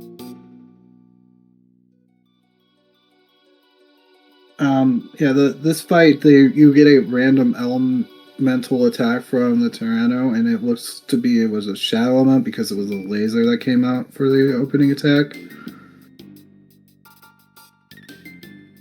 And so like the super attack that normally has the countdown will be shadow elemental, and you have to, and it will still hit hard. All right, Phone's resumed. Yep.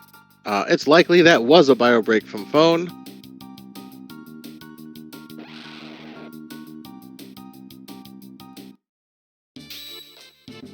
Yeah, he left his timer running on his stream, so that kind of indicates he knows that it's happening. Like, if the timer had stopped, we might think that there was a power outage or an internet disconnection or something, but if everything's still running, nah, it's kind of intentional. Or at least somewhat intentional. And just like that, if you blinked, you missed it. Tyranno, Black Tyranno is down on DrinksGlue's side, and now he'll gain access to 12,000 BC, which he had before, but now the Skyways are unlocked, and he can go climb up to Zeal Palace, go talk to Shala, do some exploring of the upper half of Zeal Kingdom, and make his way into Ocean Palace.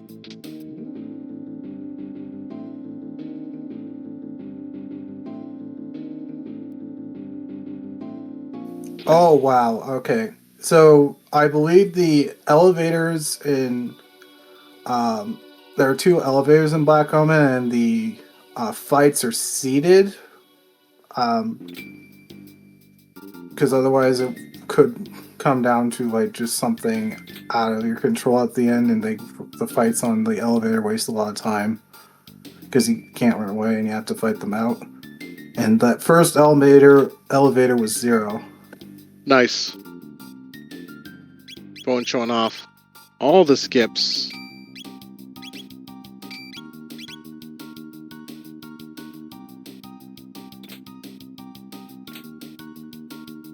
Making it to the quote-unquote halfway point, seeing a rainbow gun, and immediately is like, let's put that on. And he's got a Luca with star speed. That was Tabin suit +3 that I just saw? Yep, and a rainbow gun with a +1 speed as well. So his Luca is quick. And was that a haste dress? Are you serious? Oh my goodness. Okay. That is so much speed. That's insane. All right. All of that distracted me from Glue doing the shopping at the new, because that new has 2 different stores. Whether you come at it from the side or from the top, there's 2 different stores there if you didn't know. And I wanted to see what was in the upper store, but I got distracted by phone, finding cool items. As you see Glue and Phone doing their last sells, effectively, of the game, getting rid of some stuff they know they're not going to use to make up some money to buy some things they want. Might be Mega Elixirs, might be Elixirs. Phone's got amulets and vigil hats, none of which he needs. Glue's got amulets and elixirs, which he'll take, and some full ethers. Prepping for final boss runs, making sure you got enough consumables to just get yourself out of a pinch, just in case. Grab a couple lapis for the road. As Leonk starts his way into Black Omen.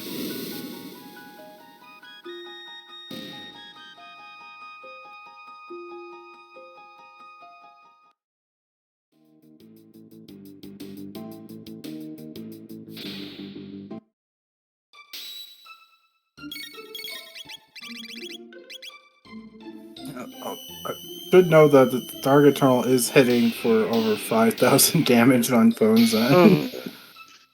6,000 on now those? it hit 6,000. Okay. Gross. I think the only downside to that is that he can't use it on Zeal 2. But Zeal 1 and Mammon Machine are going to go so quick. They are. Let's see. I think he can put... I don't know if Magus in the middle allows Black Hole to hit Zeal's head, but he does still have Mega Ball.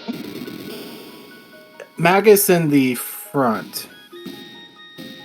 Yeah. Whoever's the party leader will be closest to Zeal in the Zeal 2 fight. Yep. That is correct. So I think he might be going for Black Hole and maybe Antipode 2 strats.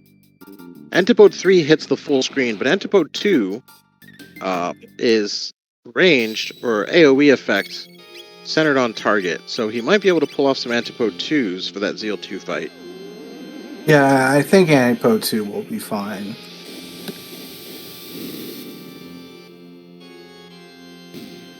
But I wanted to comment about that haste dress. That's one of those gear render things that I believe that's just randomize the effect of the prism dress. Yep. And I didn't even see what boss Glue just annihilated the crap out of. What's the be Masamune? It was quick, whatever it was. Oh my god. That right there is one of the trickiest fight skips because you have to run into them and hope they keep their eyes closed before you can pass them. Otherwise, it's like the other orbs. Yep. If they see you, you get in a fight. DrinksGlue showing off the speed at which Ocean Palace can be done. I think his party is already strong enough where he doesn't need to do very much in here. Ocean Palace has a lot of fights you can skip. There's a couple movement skips you can do as well. Phone showing off once again that if the mob's not looking at you, you're not going to get a fight. And those turrets have an eye depending on which way they're facing. As Glue hits the final grind spot in Ocean Palace, a lot of runners will choose to sit here and make sure they get all the TP they need before getting to the last bosses. If you've got AoE screen clear like our runners do, it's really easy to go through. Oh, and Glue is using a Chrono Luca Marl team. Decided not to take Magus for some reason. Maybe he's doing it just to get Chrono the extra tech points? Yeah, he's been rocking that for a little bit. I think it's possibly just preference. Could be. Let's hope he finds a weapon that pays off this Chrono play. There was the Vedic Blade +2. I've seen it multiple times. Yeah. So. Yeah, but that's not a rainbow. That's not a. It's not a swallow.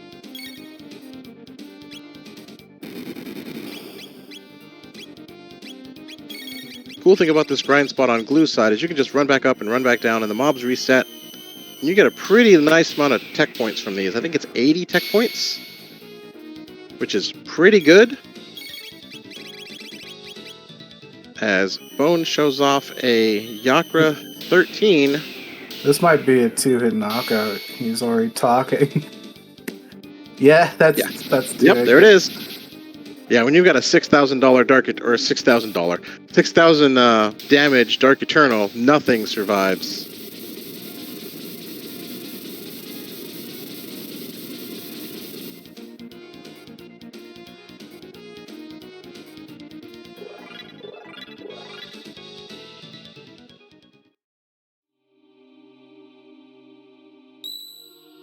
Leonk has made his way to the first elevator.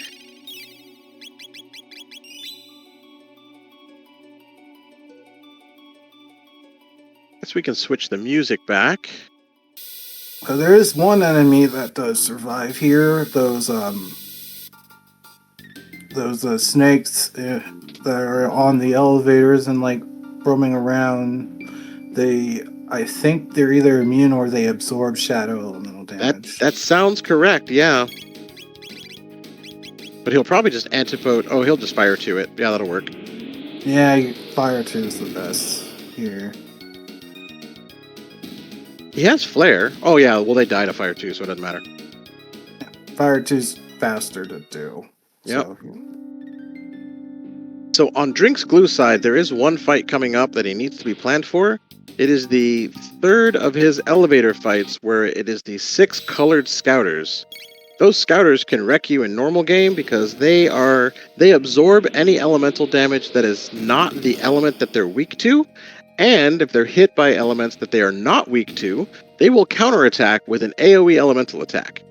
So usually runners will have a black hole on Magus, or like frog squash on Frog, or Dino tail on Ayla. To kind of hit the whole screen at once.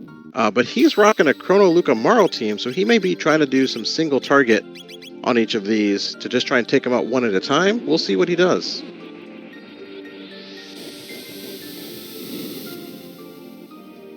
As Leonk picks up his Tabin Suit +3 and Haste Stress. Probably going, yep, let's redo some of this stuff here.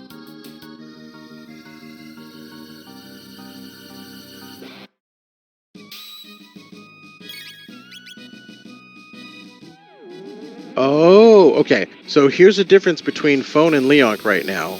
Even though they're going through the same dungeon, the extra time that Phone put in to get those prism specs out of the hunting range. Yep. Are making a difference. So we can see that Leonk is doing studs instead. He's got a silver stud, he's got a gold stud, but while it's effective for saving your mana, having the extra damage from a prism specs, which is an extra 50% damage, is just really good. Yeah. And if you've got the consumables to make up the mana cost, it's usually better to just deal the high damage and let your consumables restore your MP instead of saving MP by using the studs.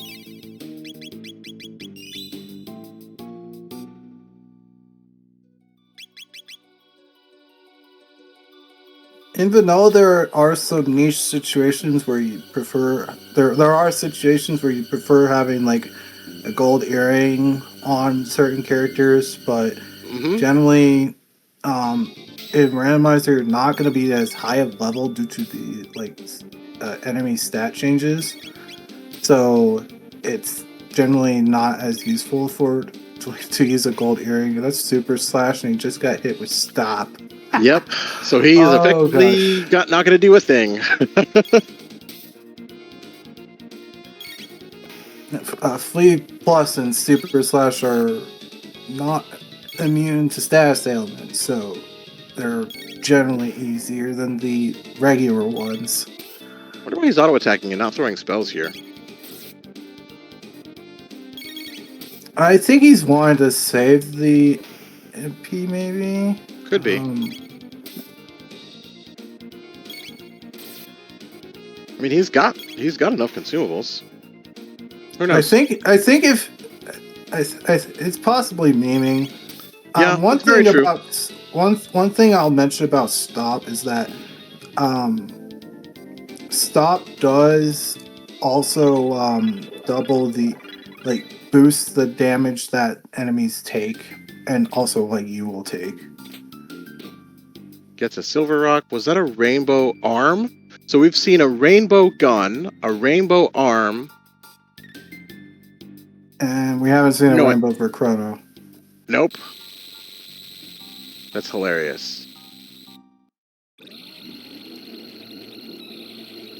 Oh, well, this is something you kind of want to stop, so I'd actually attack with Marley here. Yep, Glue doing the 6 scouter fight. Looks like he's doing it the vanilla way. 1 element at a time, 1 attack at a time. It works. It's slow, but it works and it keeps you alive. And this golem is not even going to stand a chance. Yep, there's a stop. Okay, so this is going to hit for 7. He already hit it once for 6,000. And then the haste stress on Morrow got him the extra attack with a stop. That's so... Yeah, that's how much. That's the damage modifier from stop coming into play right there. Yep, Phone is showing off the power of speed here. That golem, I don't even think that golem got a single attack off. Might have gotten 1. Yeah, I got 1 off.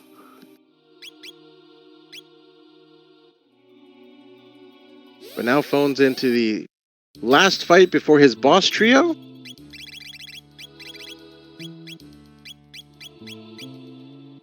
As DrinksGlue shows off one of the more tricky skips in Ocean Palace. You can hit this triple scouter fight from the back, and while they're splitting, you can actually sneak around him and get out the door before it starts the fight. He missed that first one. I don't know if he got the other one or not. Looks like he's going for it now. As Phone hits the final save point. Oh, he made it around. That one. Glue showed off the second skip. It's really hard to do, but it's really good to be able to pull that off. Saves you at least 10 seconds, because running away from a fight's 10 seconds long. Yeah, it's always much better to avoid a fight than it is to run away from one. Absolutely. But if you do fight, running away is still faster than fighting the fight.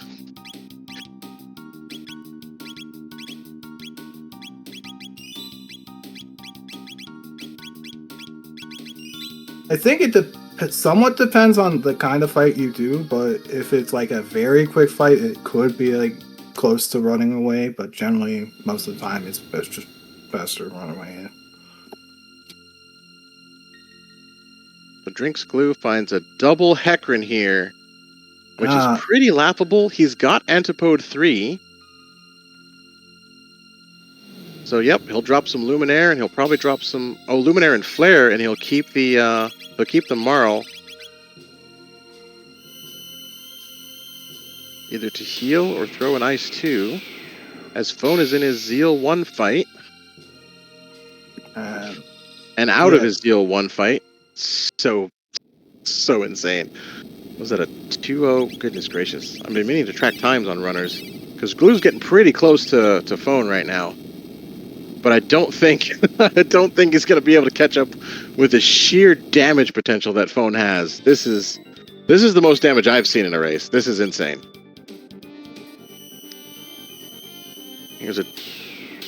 So Mammon Machine being one of those fights where it'll take what you deal to it and it'll reflect, kind of like Bide in Pokemon.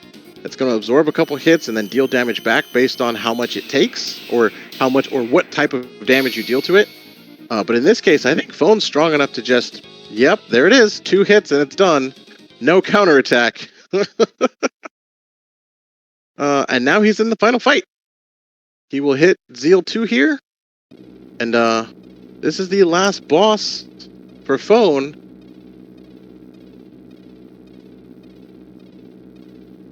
And I don't think it'll be much of a challenge at all. DrinksGlue knocking out the double Golem fight, the double Heckman fight in this case. And is just going to be a few minutes away from his, or maybe a minute or so away from his final boss.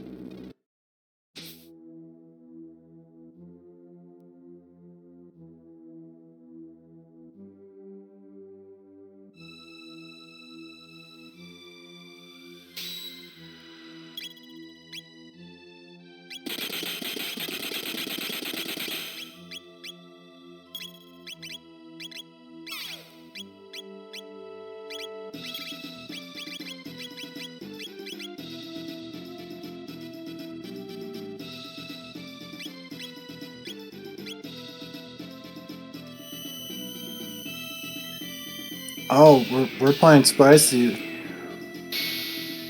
Oh, yeah, that's real spicy. That's gonna be a 3-hit. So you do get countered if you do an attack like that. Yeah, but he's got a Marl with haste, so he'll be able to get off an elixir before anything else happens. You know what? He probably planned for this. Yep. Mar will survive, so he can do another Dark Eternal. Zeal automatically does Halation at her halfway mark, so she has to do Halation here, but Halation only drops you to 1 HP for your whole party. But with Marl and Haste, there's a real good chance that she'll be able to get off a Mega Elixir, even before anybody else takes damage. Where's that go to? Oh, that's unfortunate. Yeah, It's unfortunate that the Luca dies. Oh, well, there's the Halation, so he knew that was coming.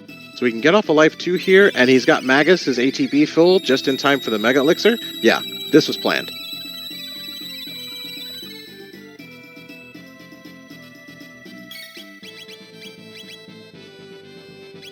Oh, he doesn't have Mega Elixirs. He's only got singles, but that's okay. As long as Magus gets up. Drops the last elixir on. Nope, she falls. And then Zeal's scripted to do MP Buster on the next turn to whoever's in the party lead. It is a really nice quirk to know about. In the meantime, we didn't comment about it, but Glue already got done with the Lavos shell fight. Yep. I did not see what the because like it does an obstacle attack which hits you in Randomizer. It hits your party for random status ailment. I didn't see what status it was.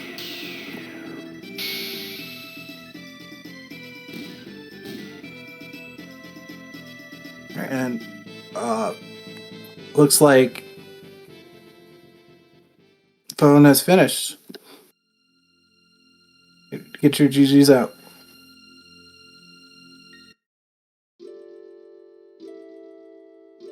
The 2:07:21 time. That's a race room time. 2:07:21. GG's to phone.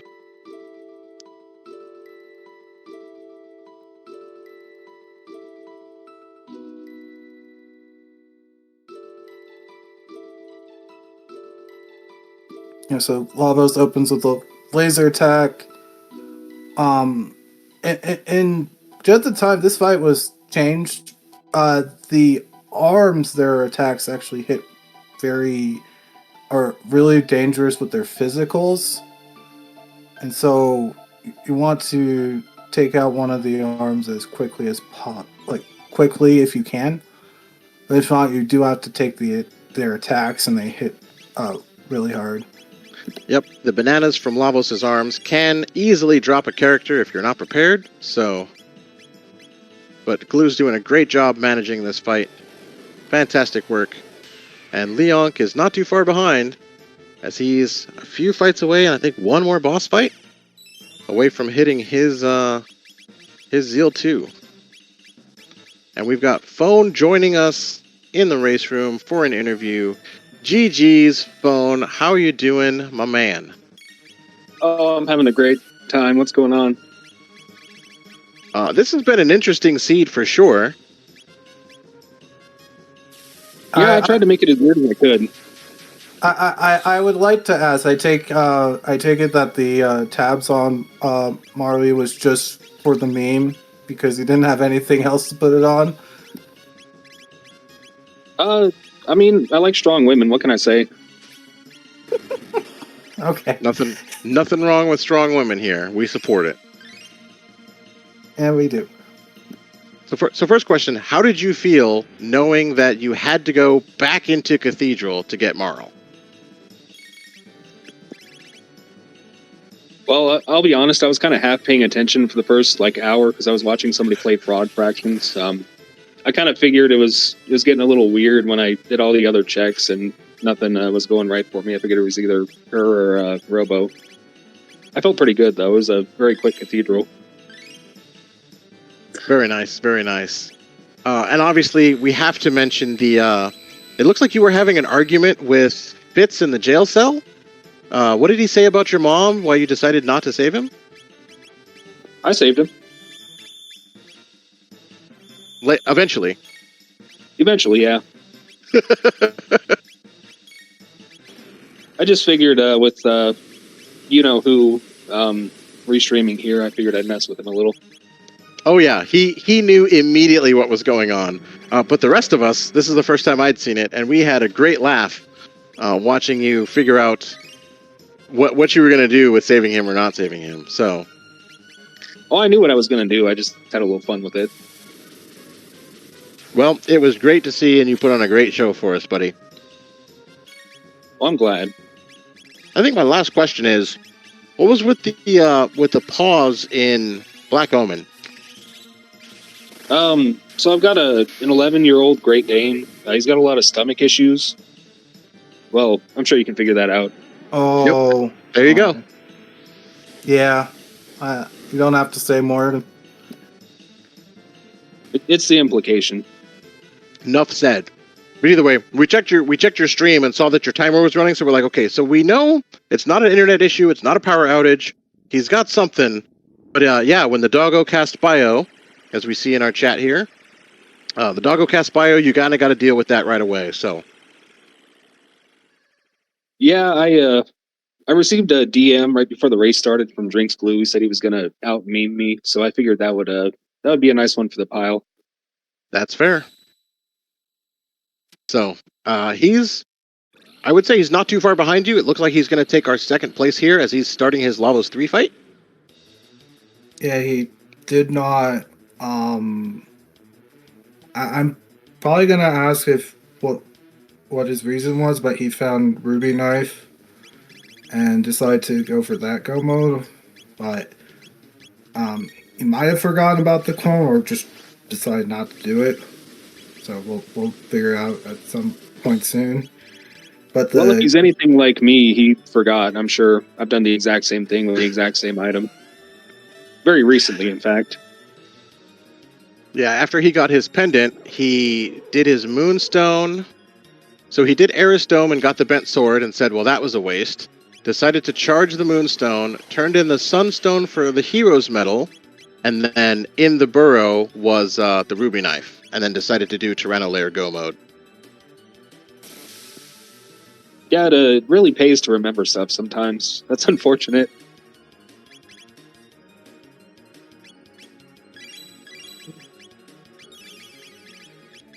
It's the way Rando goes, though. So...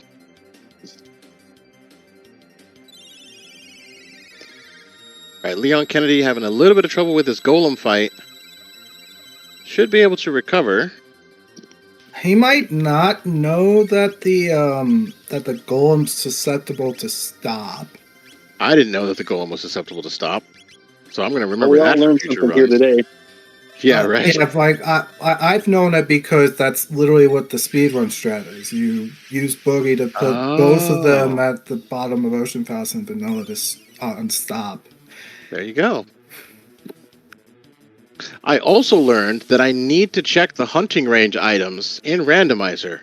Holy heck, man. Yeah, so what that is, it's kind of got assigned slots. Like it has like an ultimate like melee weapon and an ultimate caster weapon, and a really good accessory, a good helmet, good piece of armor, and I think like a tab or something. Every single seat. Definitely worth checking though, because that was an easy grind, and those prism specs, getting 7,000 damage on that Dark Eternal must have felt pretty nice. Yeah, if you're really wanting to commit like 4 minutes to getting one random piece of gear that, you know, enables something fun like that, you might as well do it. It's really good if you find it early, of course. Yeah, of course. Yeah, I didn't know about like the answer to this, and neither did PhilosoRay. Does the new have something different as its like reward for fighting it alongside like the like three like the whole set of them? I don't know if you know that.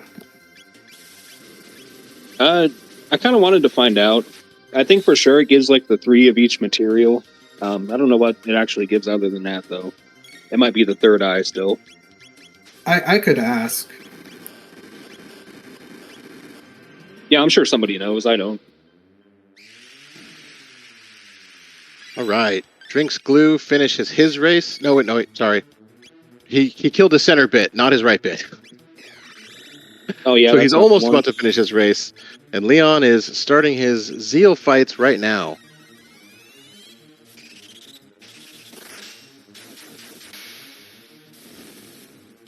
Got that Ice Sword 2 damage, though. So 3,400's not super bad.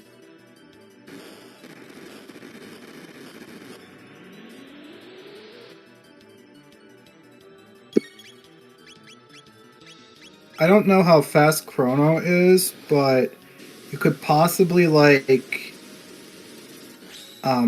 use tricks with haste ATB to like alternate either like Ice Sword 2, Fire Sword 2 in his position, or like do something else with Chrono to like really try to maximize your damage output. Kind of looks like what he's doing. Well. Yeah. The only thing is he's got everybody hasted, so if he needs to throw a consumable or something, that's kind of a luxury there. But usually you wouldn't need to with a setup like this. Looks like he should have enough damage to take down this Lavos core before the defense comes back up, so he's probably just going to blitz this down really quick. As Leonk is fighting Mammon Machine, throwing out Antipode 3 strats, Dark Matter strats. Oh, he didn't heal, Gary. Did anybody find a Mega anywhere? I didn't. A Mega Elixir? I don't think we saw one. Yeah, I haven't seen any. Yeah, I was really hoping for one of those for the goofy strategy I was using at the end there, but I kind of had to wing it. Yep, Glue's got his finish. I'm gonna be fully honest. I was hoping to see Blacklock strats from somebody. With a race room time of 2:17:32 for Glue. Get your GGs in chat for DrinksGlue. As Leon Kennedy starts his Zeal 3 fight right now. Not super far behind. But this was actually a pretty interesting race. Yeah, definitely gonna have to watch it back to see what they did. So I'll give you one slight spoiler for this. Leonk was the first one to do Cathedral back. He did it right away. Yeah, probably was the right play, but then that Dalton Plus at the back, that's kind of questionable. I don't remember what. So I think Leon wiped to something and Glue wiped to something. And then they kind of went different routes after that. Oh. I think you need to life to someone. Okay. Yeah, so I found out a black hole does in fact hit Zeal 2, but it also hits the hands. So oh, it does? Okay. Shadow Absorb. If I did, though, I would have tried it. And we got a DrinksGlue in chat now. Welcome, DrinksGlue. GG's. Thank you for the GGs. How you feeling after that run, man? That was interesting for sure, wasn't it? I think I need a shower. Even though I showered before we started. Yeah, that seed had a big old bottleneck. That was really that was big. something, wasn't it? To have a lava shell and a mother brain at your path at the trial quest when you're level 13 is not ideal for Berserker strat, so it is what it is. Definitely. I think, yeah, you wiped that Mother Brain fight the first time, didn't you? I wiped to the shell. I realized that tonight probably wasn't going to be the night to play with all the Berserkers I found in Millennial Fair, because I had That's right. barely got through the flea fight, barely got through the lava shell fight with him. Like, all right, it's probably time to call this these shenanigans quits if I want to finish the actual seed.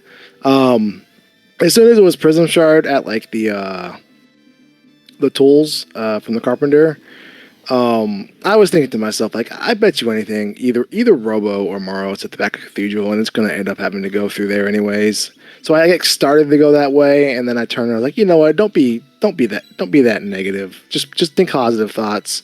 We're going to go on. You know, the bridge is going to be great things, and we'll move on, and we'll have a successful time. And I was like, nope, I should have stuck to my negative thoughts. Yep. Interestingly, it was Leonk who did back a Cathedral right away, got the Marl right away, found that Mother Brain fight, and he was the one who wiped Mother Brain, and then decided to go do Denadoro afterwards. So he actually lost a bit of time by not going back to do that Mother Brain fight, because that's where the progression was. Yeah. No, like, even if I ended up doing that Cathedral, I still think the Prism Shard quest is at the last. It's absolutely the last thing you're doing there, just because of the difficulty spike between that and what's at Denadoro. And yeah, like, there's no reason you should be doing Prism Shard PS before you're doing the 4 main ones. Like, I can see noping out a Moonstone and just saying and never doing it. But yeah, everybody's last locationing that. Yeah, so speaking of Moonstone, why did you do that instead of going back to get the clone? I didn't did I have the Chrono Trigger? I may have had the Chrono Trigger. I didn't. Yeah, so by the time you got the pendant, Chrono Trigger was in Red Layer. Yeah, and the clone was at Snail Stop. Oh yeah. I think so. You forgot the trigger that you picked with the trigger then. Sounds about right. Sounds like something I do, which is fine. When we do these things, like most people, when they get to the future, they're immediately going to Son of Sun. I like to either go to Genodome or Airstone, just so that once you're at the point in the future, you're usually right out your go modes, and then if one happens to be at Sun and Sun, there's probably one at one of the other spots as well, especially when we pretty much full cleared the entire seed. So I had no qualms with that, with the fact that I'm going to take another go mode so it shows off other parts of the randomizer. Absolutely. And I have to point out that Leon did an excellent job of recovering from that 2-character death in his Lavos 2 or his Zeal 2 fight. He's back up with all 3 characters and is in a strong state. Should be able to finish this strong. Excellent plays by Leon here. Nice.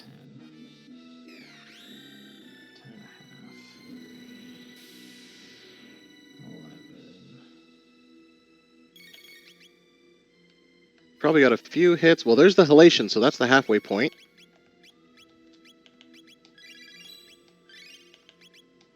So he's got Lapis. Planned Lapises he picked up from, where did he get those from? I don't remember where he got them from. I got them from somewhere. Maybe Fritz shop? I knew there was something I forgot. Oops. I almost never remember to check the shop when I play these, so I definitely feel that. Yeah, I never rescue the guy, so I just forget it's there.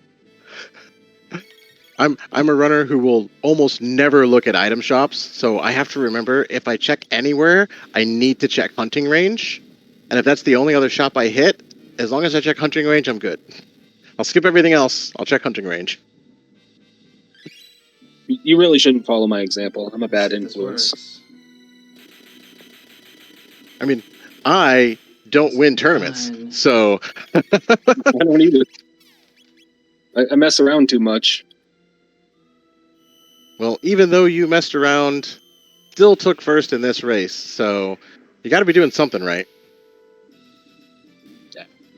Cool. Did it. And Leon did check HP and then just threw Dark Eternal to end the fight. So And to add insult to injury, so GG's to Leon for finishing his race with a 2:24.32, and Zeal2 adding insult to injury, throwing a Wonder Sickle as her final item, saying, "Hey Magus, here you go. Here's your best weapon, but you don't need it anymore because the seed is over." I would never. I use didn't that even weapon. notice that. I just saw it at the end there and was like, "Oh, that's funny." 227. So we'll see if we can get Leon in here for some interview time. Yeah, like yesterday, I like played a seed with like a bucket thing, and I did like Wonder Moon Spin Strike nonsense. It was so memey. Yeah, no, but that's it a was play right there. I like that. That sounds real fun. Welcome, Leonk. GG's, my friend. yeah, it was Magus. It's not as good, but yeah, GG's Leon. Did my best. Hey, gotta say, Yeah. excellent work getting out of that tough spot in Zeal 2. Yeah, I knew as soon as I was like, oh wait, I can do 10,000 damage in 2 rounds. Oh wait, I can't heal myself. Oh wait, I'm gonna die. But I fixed it. It was fine. And then I just was trying to. I knew I wasn't gonna make it through. I was just like, I'm just gonna have fun at the end there and just be super, super safe. Hey, as long as it works. It worked. Yeah. Ugh. That felt. It felt. The beginning felt like I was banging my head against a wall a little bit, but it was still fun. Yeah, this seed had a lot of really hard bosses in early spots, and the power didn't turn on until after those bosses. I know. Was I the only one that had trouble with Mother Brain, or did other people have trouble with Mother Brain? You had trouble with Mother Brain. I don't think there was an easy way through Mother Brain at all, unless you like really tried to level up more. Yeah. Well, I did back at Cathedral right away and got Marl, and then I found the Prism Shard pretty early, and I was like, man, I bet the seed is telling me that progression is behind there. And then I saw that it was Toma's Pop, and I was like, yep, that's gotta be where it is. And then I just felt so underleveled against her, even with Provoke. I just was like, this is not going well. What I should have done was just provoked everything instead of saving one. And then I just felt super behind because I wiped on her and then went and did Denadoro instead, hoping I was wrong. And I was like, maybe it's in Denadoro instead. I was like, nope. Yeah, that I watched that one shot where Luca was confused and she hit that last monitor and I went, "Oh no, this is bad." This is bad. I can't win. Yeah. Went a little more prepared the second time, but I knew that it was a little ways behind. I'm surprised I wasn't as far behind as I thought I was. I thought I was going to be way worse. And then, like, I kind of gave up on Chrono because I just was mad at the seed. I was like, I'm going to just do a Dark Eternal seed because like, why not? And in retrospect, I probably should have kept Chrono because he got some swords. But I was like, what if he never gets a sword? So, did you guys stick with Chrono? Phone's still in here. Oops. No, I didn't. Did you keep the Dark Eternal team? Yeah, I did a Dark Eternal about 40 times this run. I just used it on everything for no reason. Yep, that was fun. Even on the shields that I should have run from, and Zeal 2. Yeah. Yeah. Once I was like, oh, this is going to be great. It'll be good for everything. Until it's like, oh, that's right. I have to fight Zeal 2 at the end. It won't work for that. But then it's like, It works. Just do it. Yeah. It's fine. Just do it a couple times. It ended up doing like 5,000 damage for me at the end or something like that. Yeah, mine was 6,700 or something, so it took 3 hits. Yeah, that's nice. Yeah, and Bone found prism specs on like the hunting range rewards and went and got it. Yeah, Wow. There I you saw go. an opportunity to have some fun. I took it. Yeah, why not? If you know how to do it. Yeah. I do have to mention one thing, Leon. For the golem specifically, I don't know if you know they're vulnerable to stop, and there were like multiple copies of like Marley's siren weapon, and it was inflicting stop here. Yeah. No, you're right. I just forgot that. That's totally a thing I did know. If I had remembered, I would have just done that. Yeah, good call. That I will try to remember that in the future. I totally remembered that too. I didn't just accidentally stop him or anything. Oh, so okay, that I did intentionally stop Super Slash, so I forgot within 1 minute of doing that for some reason. Yep. Super slash, Fleet Plus, Golem, the monitors for Mother Brain. There's like one or two more. I just yeah, didn't remember at the moment. There's a few. yeah, you just would have to use boogie to inflict stop on the monitors.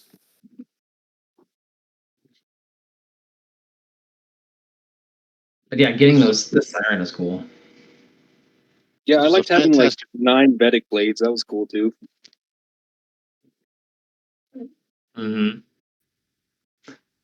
I started Well, you guys, worrying when I had no way to heal my party, and so eventually, I think what I did was I went to I think it was the shop in prehistory and just sold a bunch of stuff and bought a bunch of lapises, and that was my only option because I didn't find a single megalix or anything. So I was like, I got lapises, I'll do.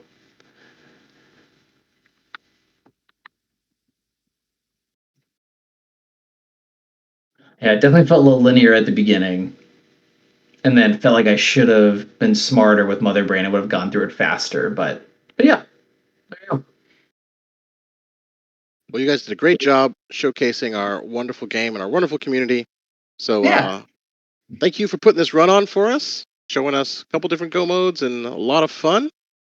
Any Mm-hmm. final comments from our co-commentator or our runners?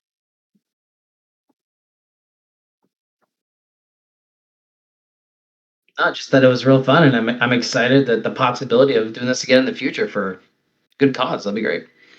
I have no further comments. I hope I like if you all watch this back. I hope I did a pretty good job. It was kind of tricky at first, but I kind of got a lot more straightforward after. Cool. Thanks. Yeah. Thanks everyone for helping. So thanks to OneFreeFitz for setting up this restream and race for us. Thanks to our runners, Beauty and Discovery, who was not able to be here, but he'll submit his async later on. Phone Plays, Leon Kennedy, and DrinksGlue. DrinksGlue had to leave already, so he's out. Thanks again to my co-commentator Fox. I've been PhilosoRay. This has been Jets of Time. See you all next time.